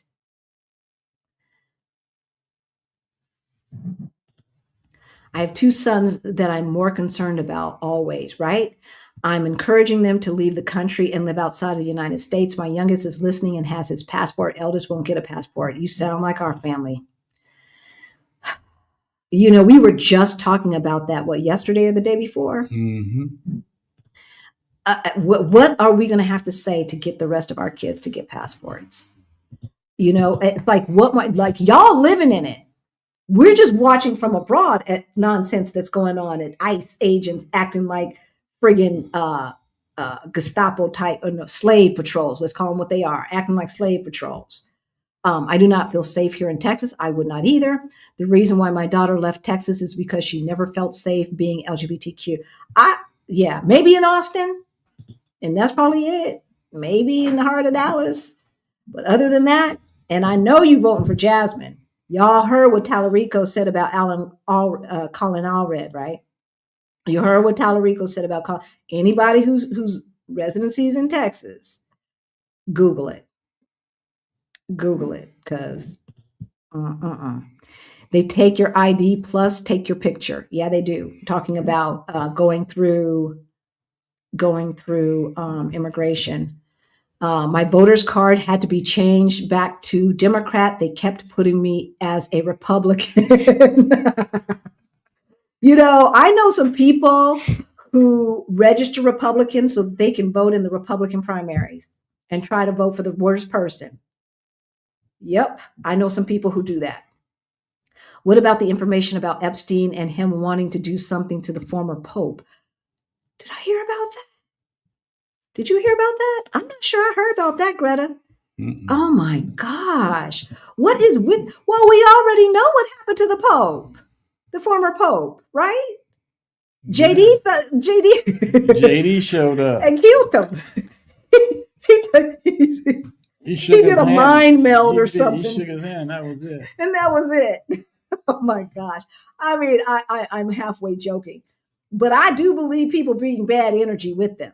And if anybody's going to bring some bad energy, it's JD. It's interesting because I was listening to, I want to say David Frum earlier today, and he knew JD back in the day, whatever his name was back then. And the man asked him, he said, this white supremacist, Christian nationalist energy that JD now has he always been that way? And he said, no. He said he's always been overly ambitious, but he, obviously, like a lot of people his age, his home life does not look like he believes in that stuff. He said, but once you keep a mask on long enough, you start turning into that mask. And it totally reminded me of that Twilight Zone, So Georgia is already suing about the voting machines that were confiscated. People are trying to be proactive, but it's not easy. No, it's not easy. It's never been easy to keep a democracy. We have taken it for granted. I'm not sure if we got emails from you, Bonita. I'll look it up.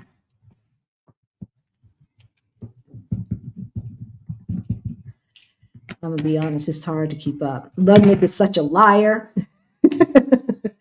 He is. No way did he take his wife and kids to the Epstein Island. It's just gross. Like, who would do that? Who would do that, right? Who just said they got an email from the State Department? Where did I just see that? For what? There it is. Reminding me that I have 12 months left on my passport. Oh, and giving me a link to renew online. Oh. And it was legitimate. Okay. Well, maybe everything's not broken yet. Yeah, this is definitely a poll tax. So, Kimmy, about the passport offices, Google it, because the passport offices, I know where the passport office is in the Denver metro area, but wherever you are, and I'm not sure that every city necessarily has one. You might have to drive a little bit depending on where you live if you don't live in a huge city. But yeah. Okay, I've marked those. I'm gonna keep going. We're gonna get through all the rest of the information. Then we're gonna have the last bit of our conversation. All right, y'all. All right, individualism. The culture emphasizes the emphasis in America is on self-reliance. There's no sense of community, right?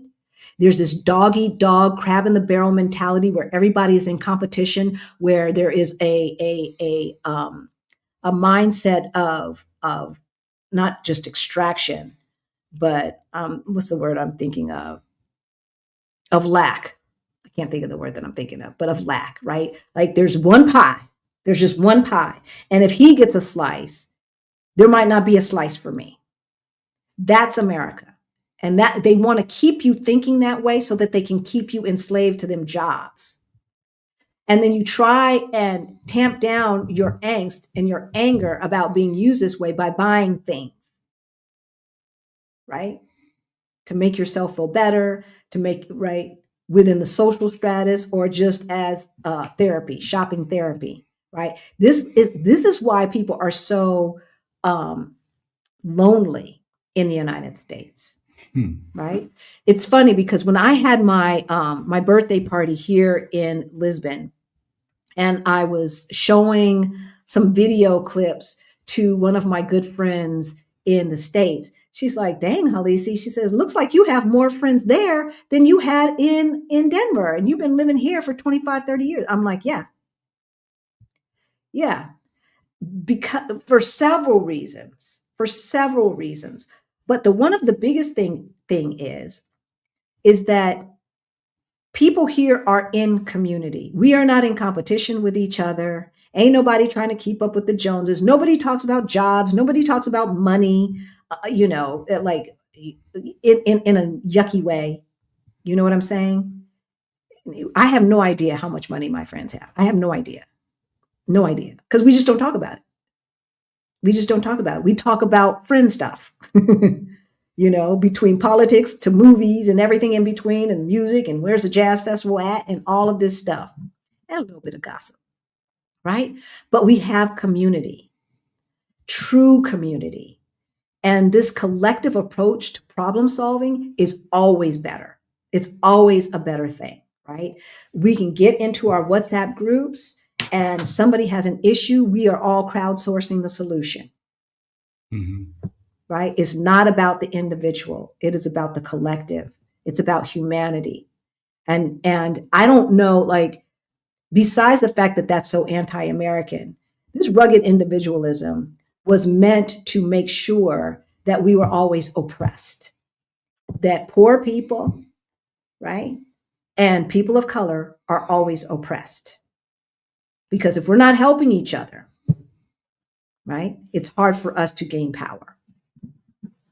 And that's what they're counting on. That is exactly what they're counting on.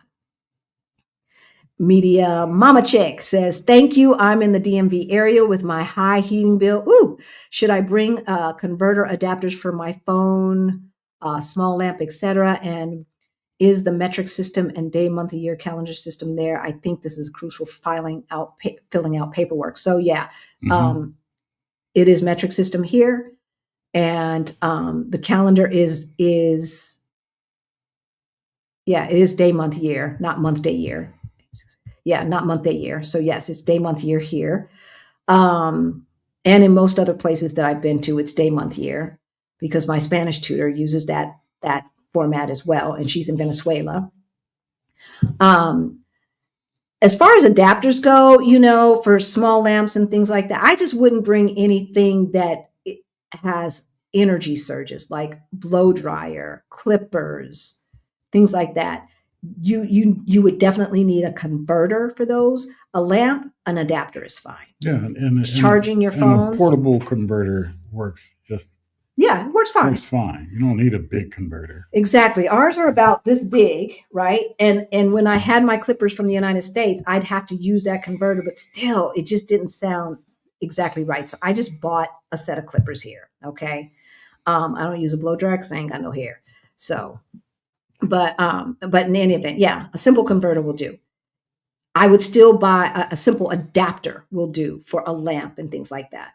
But I would still get a converter. You can get them on, online or wherever. So, and they're not that expensive. Wage subsidizing. That's exactly what tipping is wage subsidizing.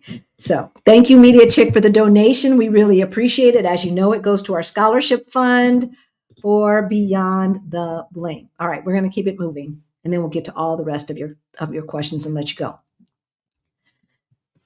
This one we have grown up with and have been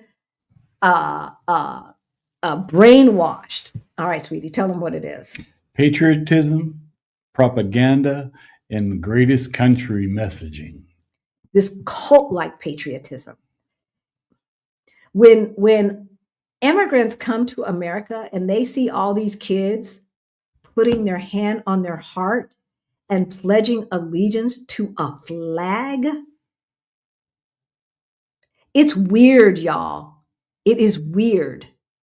They don't do that in other places, right? And this notion that no place else on earth is better than America. First of all, it's a lie. It always has been a lie, right? Especially for us. And I think, a lot of the GIs learned that when they went abroad during World War II and saw how they were being treated, coming in saving the day, so to speak, right? Or being part of the people who saved the day. And those Europeans looked at those Black GIs just like they looked at the white ones like, thank you for the help, right? And then they came back home to get, like we talked about, we didn't do our Black History thing today. I forgot to look, so I'll do a Substack, talk about what happened today in Black History. But just like we were talking about on Thursday, come home and then you get beaten to death by a local cop, or you get blinded by a local cop. This cult-like patriotism, this notion that America is the shining beacon, it ain't the shining beacon on nobody's motherfucking hill. Okay, let's just call a spade a spade. The United States has gone around the globe and oppressed every single place that they could. They have disrupted governments that were doing fine for the people, but not fine for America. Oh, they were bucking up a little bit against America. So, we're going to do a regime change, right? Just like Reagan, who wanted to get involved in Honduras and sell them arms and stuff like that. Congress said, hell no. Okay, we got you. What we gonna do is we gonna sell a little stuff over here, and then we gonna, under the table. And who went to jail? Ollie North for a minute, and then he got a TV show or some nonsense. This is America, where the rich people can do whatever the hell they want to do and go around and topple governments and steal presidents. That's their president.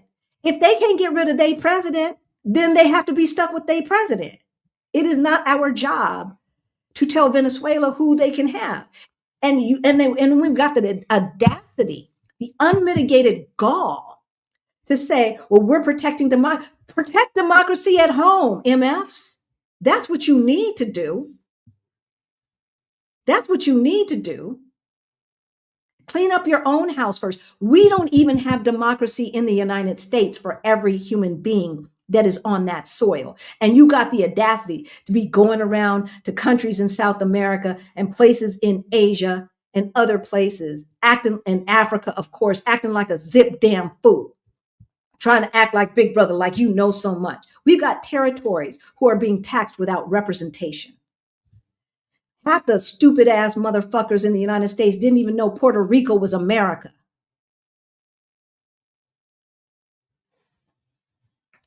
United States is an effed up place, y'all. It really is. And I'm not like, I don't like America. I never have. I've never felt like an American. And they made sure to make me not feel like I was welcome in America. All right. I appreciate some of the things that America has done. It's given me a certain spunkiness and spine because we have to have that, right? So I can appreciate that. I would have gotten a better education outside of the United States, so I can't appreciate that. I would have gotten better health care all of my life outside of the United States, so I can't appreciate that. I'm not sure what I'm supposed to appreciate about the United States, except for the fact that, they raped my grandmother, white supremacists, and never paid for it. Is that what I like on both sides? Is that what I'm supposed to appreciate? What am I supposed to appreciate? I don't know.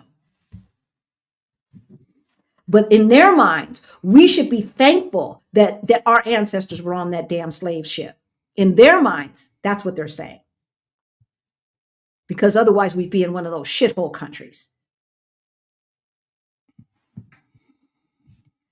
The constant flag imagery and the internalized belief that the US is the best, even when basic services are not just lag, but are like non-existent. Right? Non-existent. The shock of seeing Americans defend systems that don't even serve them is crazy. It does not make sense.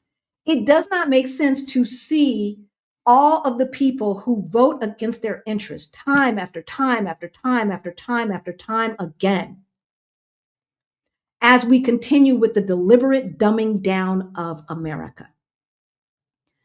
The average kid can't even critically think. The average kid cannot even read a paragraph and summarize what they just read for you. This is by design, folks. This is by design. Food quality, right? The American diet. And it's even worse now. America has the most obesity than any other developed nation. Mm. The main staple is highly processed foods, right? Constant snacking, oversized big gulps, and all of this nonsense, right? These are not normal things. This is not a global norm, y'all. When we go into the grocery store, there's like 15 choices for cereal, right? A few choices for crackers and things. There is just not that much processed food. I end up making salad dressing most of the time. There's not like a whole row with all these different dressings pre-made with all the high fructose corn syrup and all that other nonsense. And I think we have a choice of about 3 dressings on average at your average grocery store. There's going to be some kind of vinaigrette. There's going to be some kind of yogurt, something or other, right? And maybe like a balsamic type of thing. And that's it. If you want anything else, you're making it yourself. And what that means is you're going to have to slow down, because just to have a simple salad, right? Now we do have the bags of salad that are pre-washed. We do have that. And oh, by the way, they're still like $1.50 or less, not $3 like I saw in Kroger's in LA. But with the salad dressing, you're probably going to be making it. And even Rick knows how to make salad dressing now. This is what we have to do, right? Huge, big gulps and stuff like that. That's not a thing. That is not, nobody needs that much soda. Nobody. As a matter of fact, like they drink a lot, they have a lot of Coca-Cola here. But I don't see people drinking that stuff that often. More often than not, they're drinking coffee, they're drinking bubble water, that great orange juice, and then I see some Coca-Colas every once in a while and a Coke Zero and stuff like that. But I have never seen a big gulp. Have you ever seen anybody walking around with like a big gulp type cup? No. Of basically flavored sugar water? No, that's not a thing. That's not a thing. Infrastructure, y'all. Do you know how nice it is not to have a car? And our friends in Mexico, they have a car. And we had to go with them to the mechanic to pick it up. And just hearing the talk about taking care of the car and, oh, can I get this? And the struts and the this and the that. And oh, Lord. And cha-ching, cha-ching, right?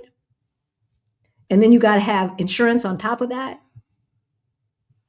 I do not miss not having a car. Do you miss it? No, I don't. Not at all. Nope, not at all. And you got to pay to park it somewhere. I'd rather somebody else drive. Yep, they can drive. They can drive, right? And here's the thing. In other countries, they invest in an infrastructure, in a transit system for their people. Okay? They don't allow the car companies, the oil companies, and the rubber companies to lobby them out of having services for their people. Now, of course, a little bit of that goes on in every single country. I'm not saying that. I'm not saying that it's perfect. So don't get in the comments talking about that. But it's so much better. It is so much better, right? We can, between the buses, the trolleys, the trams, the metro, which is our subway, and the ferries, and then the heavy rail, regional rail, we can get to just about any place in the country without ever having to get on an airplane or take a car. It's phenomenal and affordable. And even in every time we do these house sits, like in London, and then we were in Brussels and stuff like that, we don't rent a car. Italy, we don't rent a car. We learn their system. We get a program called City Mapper, CITY Mapper, City Mapper, and it adjusts to the city and tells us the bus routes, the tram routes, et cetera, et cetera. And most places nowadays, you can just tap your phone or your credit card. You don't even have to buy a pass. Now, of course, we have a pass here because it's cheaper to buy a pass. But if you're just visiting for 2 weeks or so, you can just tap your credit card and keep it moving. All right. The infrastructure in other places puts America to shame. Yes, it does. It truly does. To shame. All right. So all the frustrations that I used to have with poor public transportation and then trying to drive downtown and then having to find a place to park my car and pay money and do all of that stuff, that's just not a thing. It's like America needs to catch up to the world. Seriously, right? Cities should be built for people, not cars. And in a lot of the rest of the world, cities are built for people, not cars.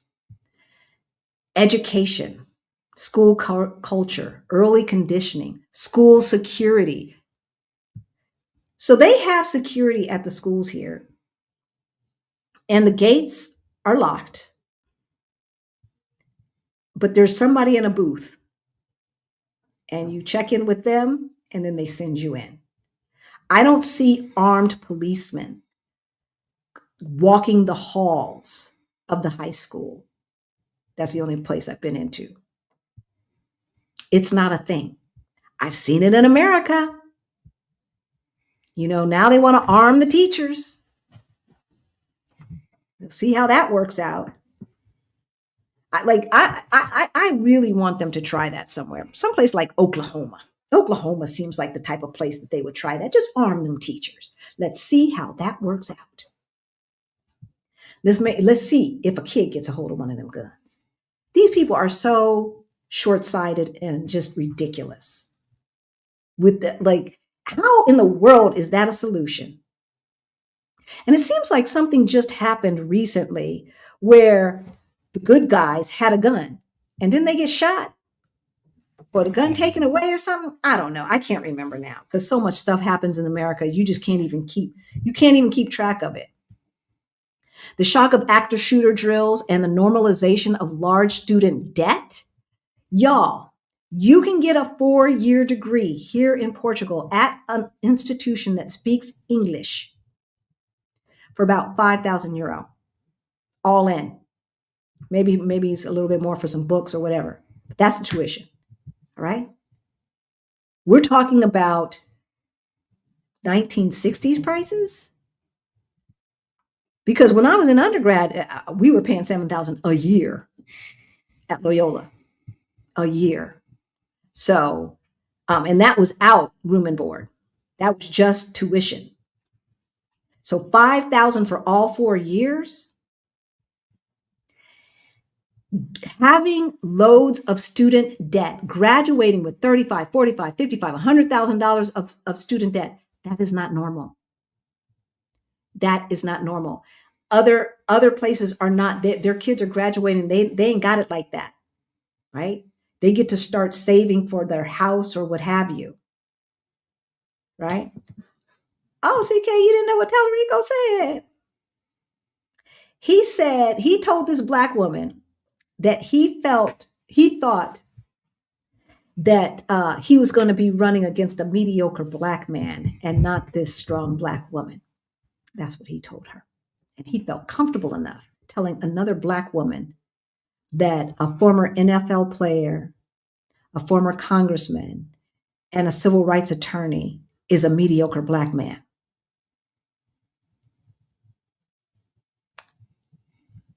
See? Soon as you think they're an ally, they start showing their ass. They start showing their ass. Now, if he wins the primary, obviously I would vote for him over the other idiot. But I would not vote for him in the primary. That's for damn sure. That's for damn sure. All right. Yeah. We have normalized leaving college with $25,000, $35,000 worth of debt plus. That is not normal. It is not normal to saddle a whole generation with the equivalent of a down payment for a house. That's not normal. And if we think it is, then we're going to stay stuck on stupid. Number 10, racialized stress and coded coping mechanisms. I know Teddy will argue with us, but I don't feel the racism here. And now I know I have class privilege. I know I do. We do. But when we're just walking down the street, nobody can tell that we're American.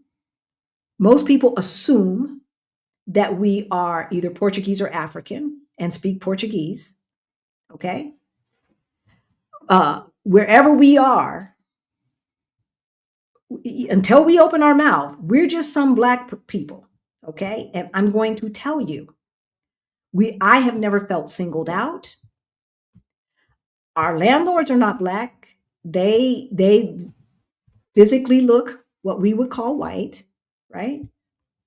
They chose us to live next door to them and go out of their way to make sure that we are happy. As a matter of fact, every single time I see the husband, he says, "Is everything going well? Everything in the apartment good?" Okay. This is, and that is the general attitude that I have gotten here.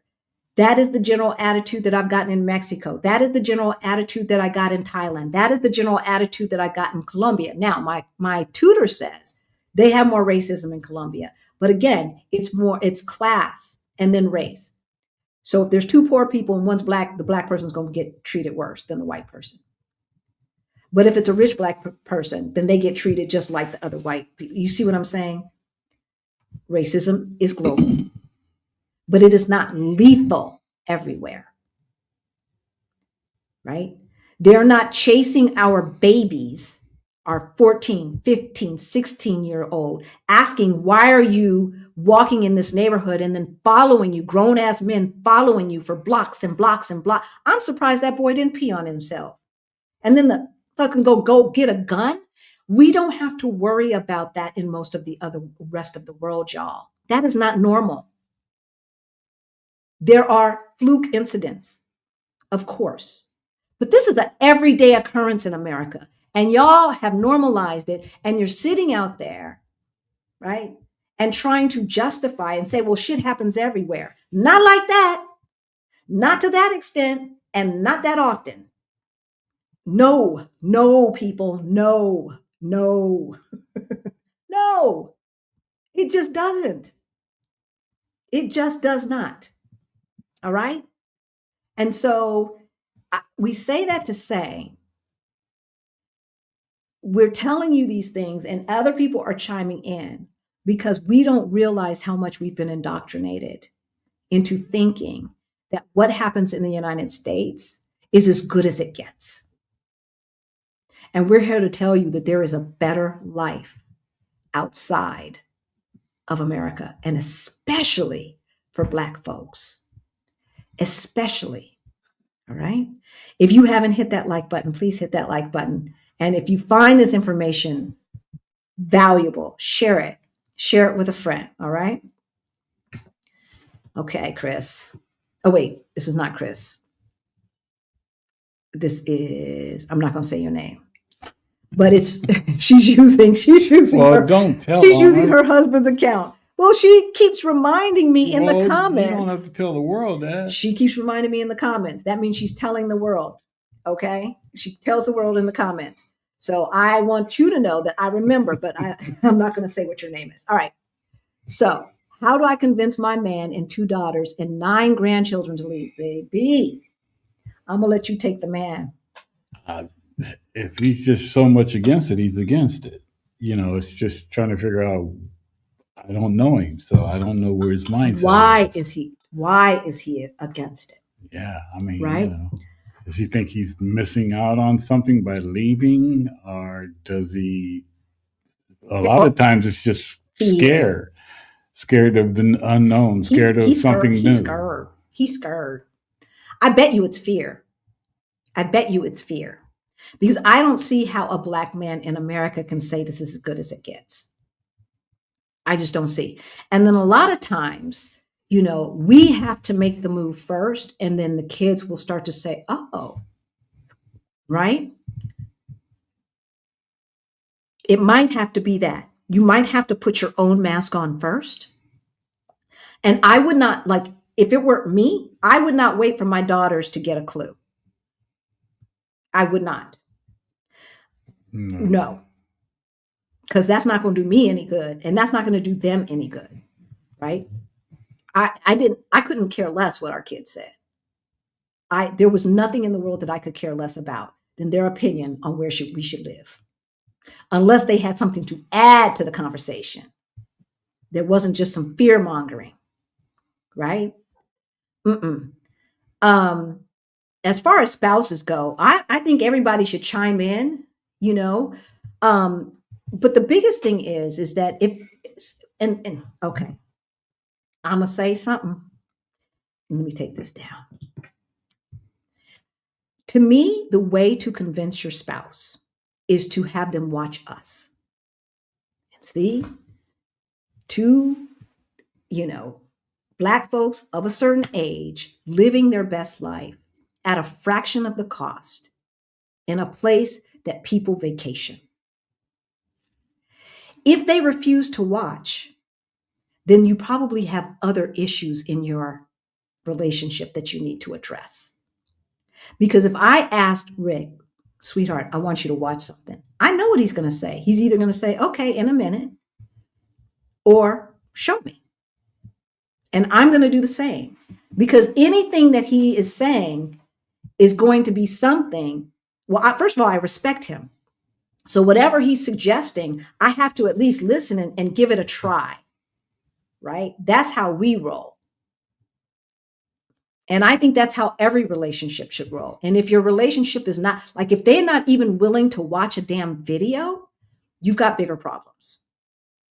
And I'm not sure that this is their issue, but I'm just saying, right? I'm just saying. So the first step would be have them watch us. Have them watch us, right? First of all, some of the stuff that we're saying, they might not know.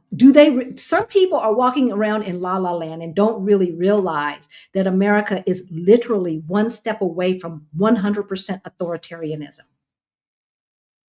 100% authoritarianism. We always said, how did they let that happen? When we're talking about 1939 Germany, how did they let that happen? Didn't people know? And they just let their neighbors get carted off and burned. Well, they're doing that in the United States. They're getting carted off, right? And tortured with lack of privacy, lack of food, lack of warmth, they don't get a phone call. They didn't even give Don Lemon a phone call. So you can only imagine what folks who are not Don Lemon are going through.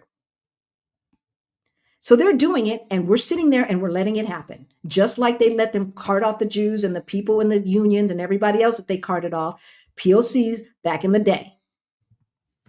Just like white folks sat around and watched Black folks who they know were born free get carted off by the slave patrols. Just like they stood around and watched us get hung by trees and genitals cut off and had a picnic. But see, a lot of people don't think that can ever happen again. But it's happening. It is happening now, right? You got hundreds and hundreds of babies, basically in cages, who have done nothing wrong. They're not getting education. They're not getting proper food.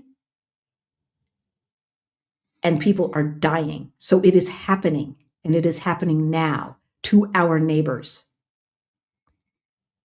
And everybody's just going along with their lives, planning the trip to the Essence Fest or whatever the hell, right? Meanwhile, Rome is burning. It's time to wake up, people. It's time to wake up. So we hope that this conversation has sparked some reflection. We've been on for 2.5 hours. And I know we didn't get to all the questions, but we're going to let you go because it's 2.5 hours.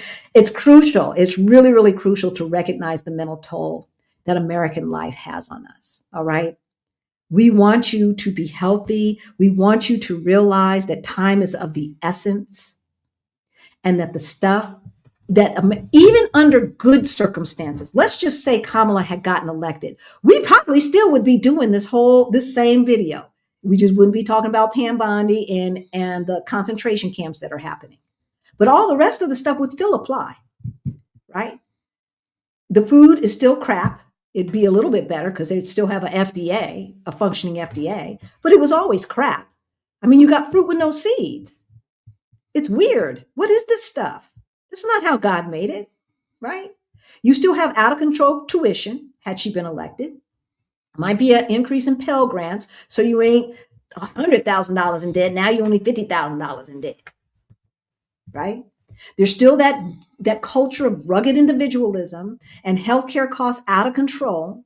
Now, maybe they would have gotten Obamacare better, but there's so far to go. She wasn't talking about universal healthcare. Now, we might have been able to convince her, right? Can't convince Mellenfeld to jack squat because he doesn't remember what he thought about 2 seconds ago. He's like a squirrel. But we still would be having this conversation. So it's not just about the politics. It is also about the fact that America was created on a foundation of evil from its inception. The founders were people who were supposed to be in jail and the people who couldn't hack it in their home country. So when the Mellenfeld says they're not bringing their brightest and best, neither did Europe. Hello. They used America as a prison. They used Australia as a prison. And then they came there and had the nerve to look down on the people who were already there. That is the foundation of America. And so why we think that you can build something beautiful on a foundation of rot and evil is beyond me, because it makes no logical sense. It makes no logical sense, right? If you need help getting your situation together, if you need help getting your money together, if you need help coming up with an exit plan that makes sense, we offer one-on-one coaching. That information is in the description below. You already know that Beyond the Bling is our financial freedom program for late bloomers like ourselves. Everything that we learned to go from negative 22,000 to over 1.1 million in net worth is in that program. And we are renewing, refreshing the materials as we speak. Okay. And so anybody who's in there will also get the new version. We're going to just start releasing it as we go. And then we'll let you know when it's all. But hey, what you got now has changed people's lives. There are people in the chat right now whose lives have gotten changed because they got information and they got direction that they did not, and strategy that they did not have before. All right. And I would just say to, I'm going to say Chris, because that's the name I see. Have him look at his sense of adventure. I mean, take a trip. Come for the meetup. Take a trip. Go and see how other people live in all these different places that we're talking about. And he needs to see the difference.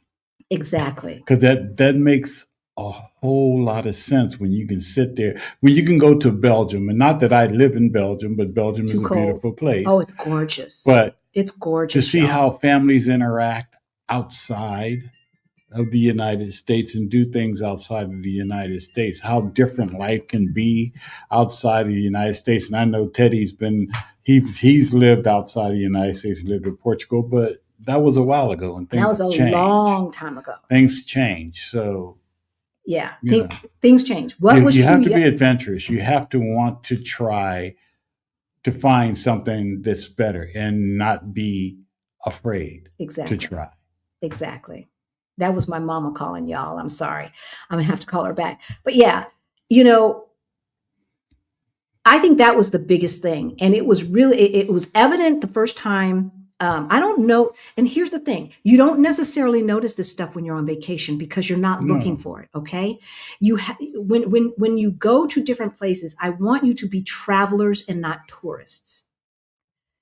When we first started leaving the United States, now we did see it in South Africa, but we were there for a long time and I was there doing a fellowship. So I was teaching kids. So we were really involved in locals' lives for the month that we were there. So that was different. But other than that trip, every other trip that when we left the United States, we were tourists. We acted like tourists, y'all. I'm not going to lie. And so we were not looking at the culture to observe the differences, what's worse, what's better, or anything like that. It was just about, okay, what fun stuff do we want to see? Can we get the Insta photo and all of that kind of nonsense? That's touristy stuff. But when you're a traveler, you try to live as close to what locals live like as possible. And that's why we do house sitting. If you want to join Trusted House Sitters, I have a link in the description below. You'll get a discount and we'll get a little credit as well. It won't cost you anything extra. So we use house sitting as a way to extend our travel because, we're on a budget too. We are on a budget too. And one of the ways that we are able to travel more is to not pay for our housing. Now, you got to like pets to house sit because most of the time you're going to be watching a dog or a cat or fish or some other things, right? I happen to love pets. I have no problem with that. And so we go and stay in folks' house. When we were in Belgium, we were in Brussels for 3 weeks, y'all. 3 weeks living in someone's expensive apartment. Mm-hmm. Right. And the only thing, unfortunately, the puppy died before we got there. It wasn't a puppy. It was an old dog. I don't do puppies for the most part. But anyway, the only thing we had to do was go pick up a package from mailbox, etc. for him for the whole 3 weeks that we were staying in his house. Oh, and make sure that his housekeeper got in. Other than that, yeah, right. And Belgium was beautiful. Right. And so that's 3 weeks where we had the opportunity to really observe how they live. And when you start seeing all of the assumptions that you make get washed by the wayside about how other people live, and the assumption that the way we live in the United States is the way they live in all quote unquote developed countries, it's just not true. It's just not true. That's number one. Number two, it is the beauty of seeing other humans living their lives and finding joy and observing their cultures and the this and the that. I really, really, really wanted to be in Mexico during Dias de los Muertos, and we got to do it. And I want to do it again. And it was gorgeous and it was fun and it was a little cold. Should have brought more coats, but it was great. And the things that we got to see in Medellin, it is so limiting not to leave your home country. Yeah. It is so limiting. Open yourself up to the world. Right. And you got to get off the all-inclusive resort. Yeah, that's not the world. Right. Get off the all-inclusive resort. Stay in an Airbnb or stay in a boutique hotel that's in the neighborhood. And the only thing about a boutique hotel is you're not going to go grocery shopping. So you won't get to see, like, if there's a chance you might want to live there, you won't see necessarily how different the foods are and everything like that, only through the restaurant. So that's the only thing about staying in a hotel, which is why I don't usually do that. And plus I can never eat all my food and I want to warm up my leftovers. And hotels, sometimes they have a refrigerator, sometimes they don't. Usually they don't have a microwave. So yeah, they always have a refrigerator, but usually not a microwave. So unless you're staying in like the embassy suites or something like that. So that's that. Anyway, all right, y'all. It's been almost 3 hours. We're going to let you go. We love you, and we will see you on Thursday. Bye.